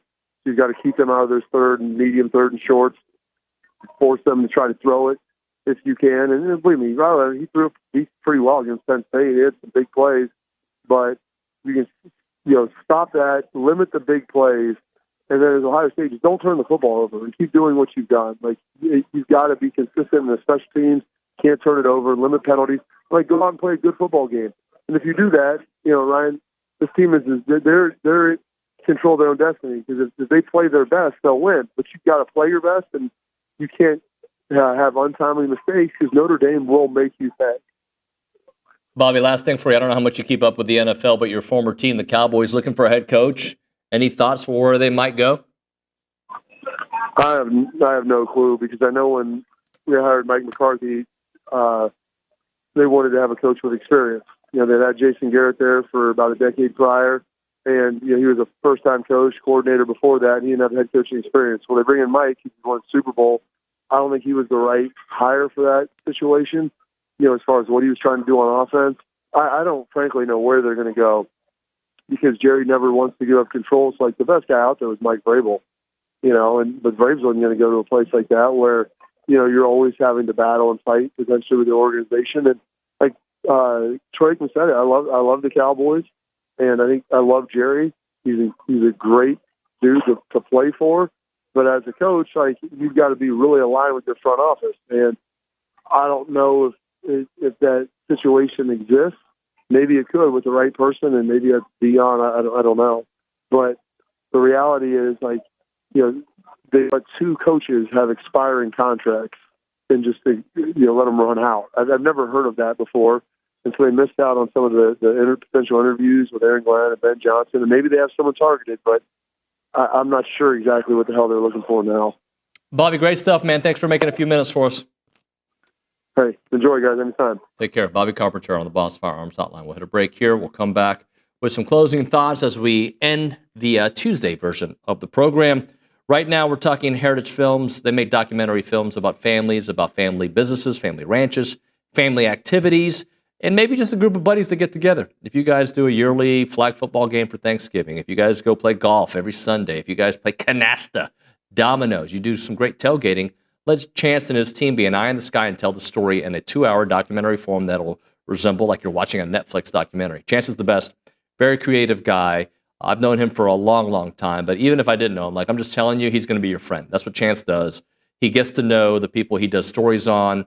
He's done radio stations, Broadway musicals. He's done movies, red carpet shows, you name it. Chance has done it all, and he is the guy to tell your family story. And I think it's an awesome gift to give to someone in your family, or it's also a gift for the future generation so they can see your family story. The phone number is 713-893-8341. Again, that number, 713-893-8341. Or check out yourheritagefilm.com. That is yourheritagefilm.com.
All right, we are back. TexAgs Live, presented by David Gardner's Jewelers Rollo Insurance Studio. Luke Evangelist tweeted this last night. Texas A&M will play their third top 20 opponent in 6 days with their trip to number 8 Kentucky. This is the first time the Aggies have played 3 consecutive top 20 opponents since they played number 4 Auburn, number 15 Arkansas, and number 9 Tennessee in the 2022 SEC tournament. That sounds hard. That does sound really hard. You know what also makes it sound hard? Doing it, why did I say it like that? Doing it without your best player. Without Wade Taylor. That seems, or your most offensive. Yeah, your best player. Wade Taylor's the best player. Yep. So to do it without Wade Taylor seems very difficult. But third top 20 opponent in 6 days, not even a week. Callie Gardner, who's at the Angry Elephant News and Social Center. I believe you've got a little bit of noticias for us. I do. I was given this piece of information. The Texas A&M softball pitcher, Emily Kennedy, was ranked the number 4 pitcher in the preseason pitcher rankings by D1 softball. That was released today. You know what? D1 knows what they're doing. They do know what they're doing. doing. They know what they're doing. And I believe softball was also ranked yesterday number 7 in the preseason rankings from Softball America, I think is who it was from. So let's kind of go through this for a moment. Okay, basketball, really good, right? Yes, really good. What are they ranked right now? 11. 11. Okay, I'll take That's that. good. I'd like to see them in the top 10 again, but I'll take 11. Yeah. Right? 11. We also have all these other sports about the story. You know, we talked to Gerrod Chadwell. We know the kind of runs that they've had. Men's golf, you know the kind of runs that they've had. Volleyball had a phenomenal year. Baseball's number 1 in the country as of right now, right? And hopefully they remain it for the entire year. But I'll take top 10 throughout the year, right? I'll take it. For sure. Things are pretty good. I know football didn't end the way we wanted it to, and that holds on to us. It lasts. Like a virus. Maybe we should use a different term. Holds on to you like a, whatever. Virus. Yeah. You know, I just don't want Like a bug? Like a bug. Like a gnat that won't go away, right? But things are good overall with A&M athletics. So Totally. Track and field, we didn't even mention them. They've got some good things going on too. they got some really good things going on. So tomorrow on the program, it's a Wednesday show. This is what I know about Wednesdays. We're going to have Tom Schubert. He's great. We're going to have Ryan Broniger. We're going to, I believe is tomorrow also when we pound the rock? Are we pounding the rock tomorrow? We're pounding the rock tomorrow. We are. John Harris, question mark? Juan Haris, for sure on the show. I knew when I got him last week going on the Rex Ryan commentary because I knew you'd have something to say. And of course, like clockwork, he tweeted immediately after the game something to Rex. So that's my guy right there. All right. I want to say thank you to all of our guests today. Justin Lanham, Bobby Carpenter. That's just the 10 o'clock hour. We had Gerrod Chadwell, Bill Bender, Jack Pilgrim, and of course, Olin Buchanan. That's going to do it for TexAgs Live on a Tuesday. We will see you mañana.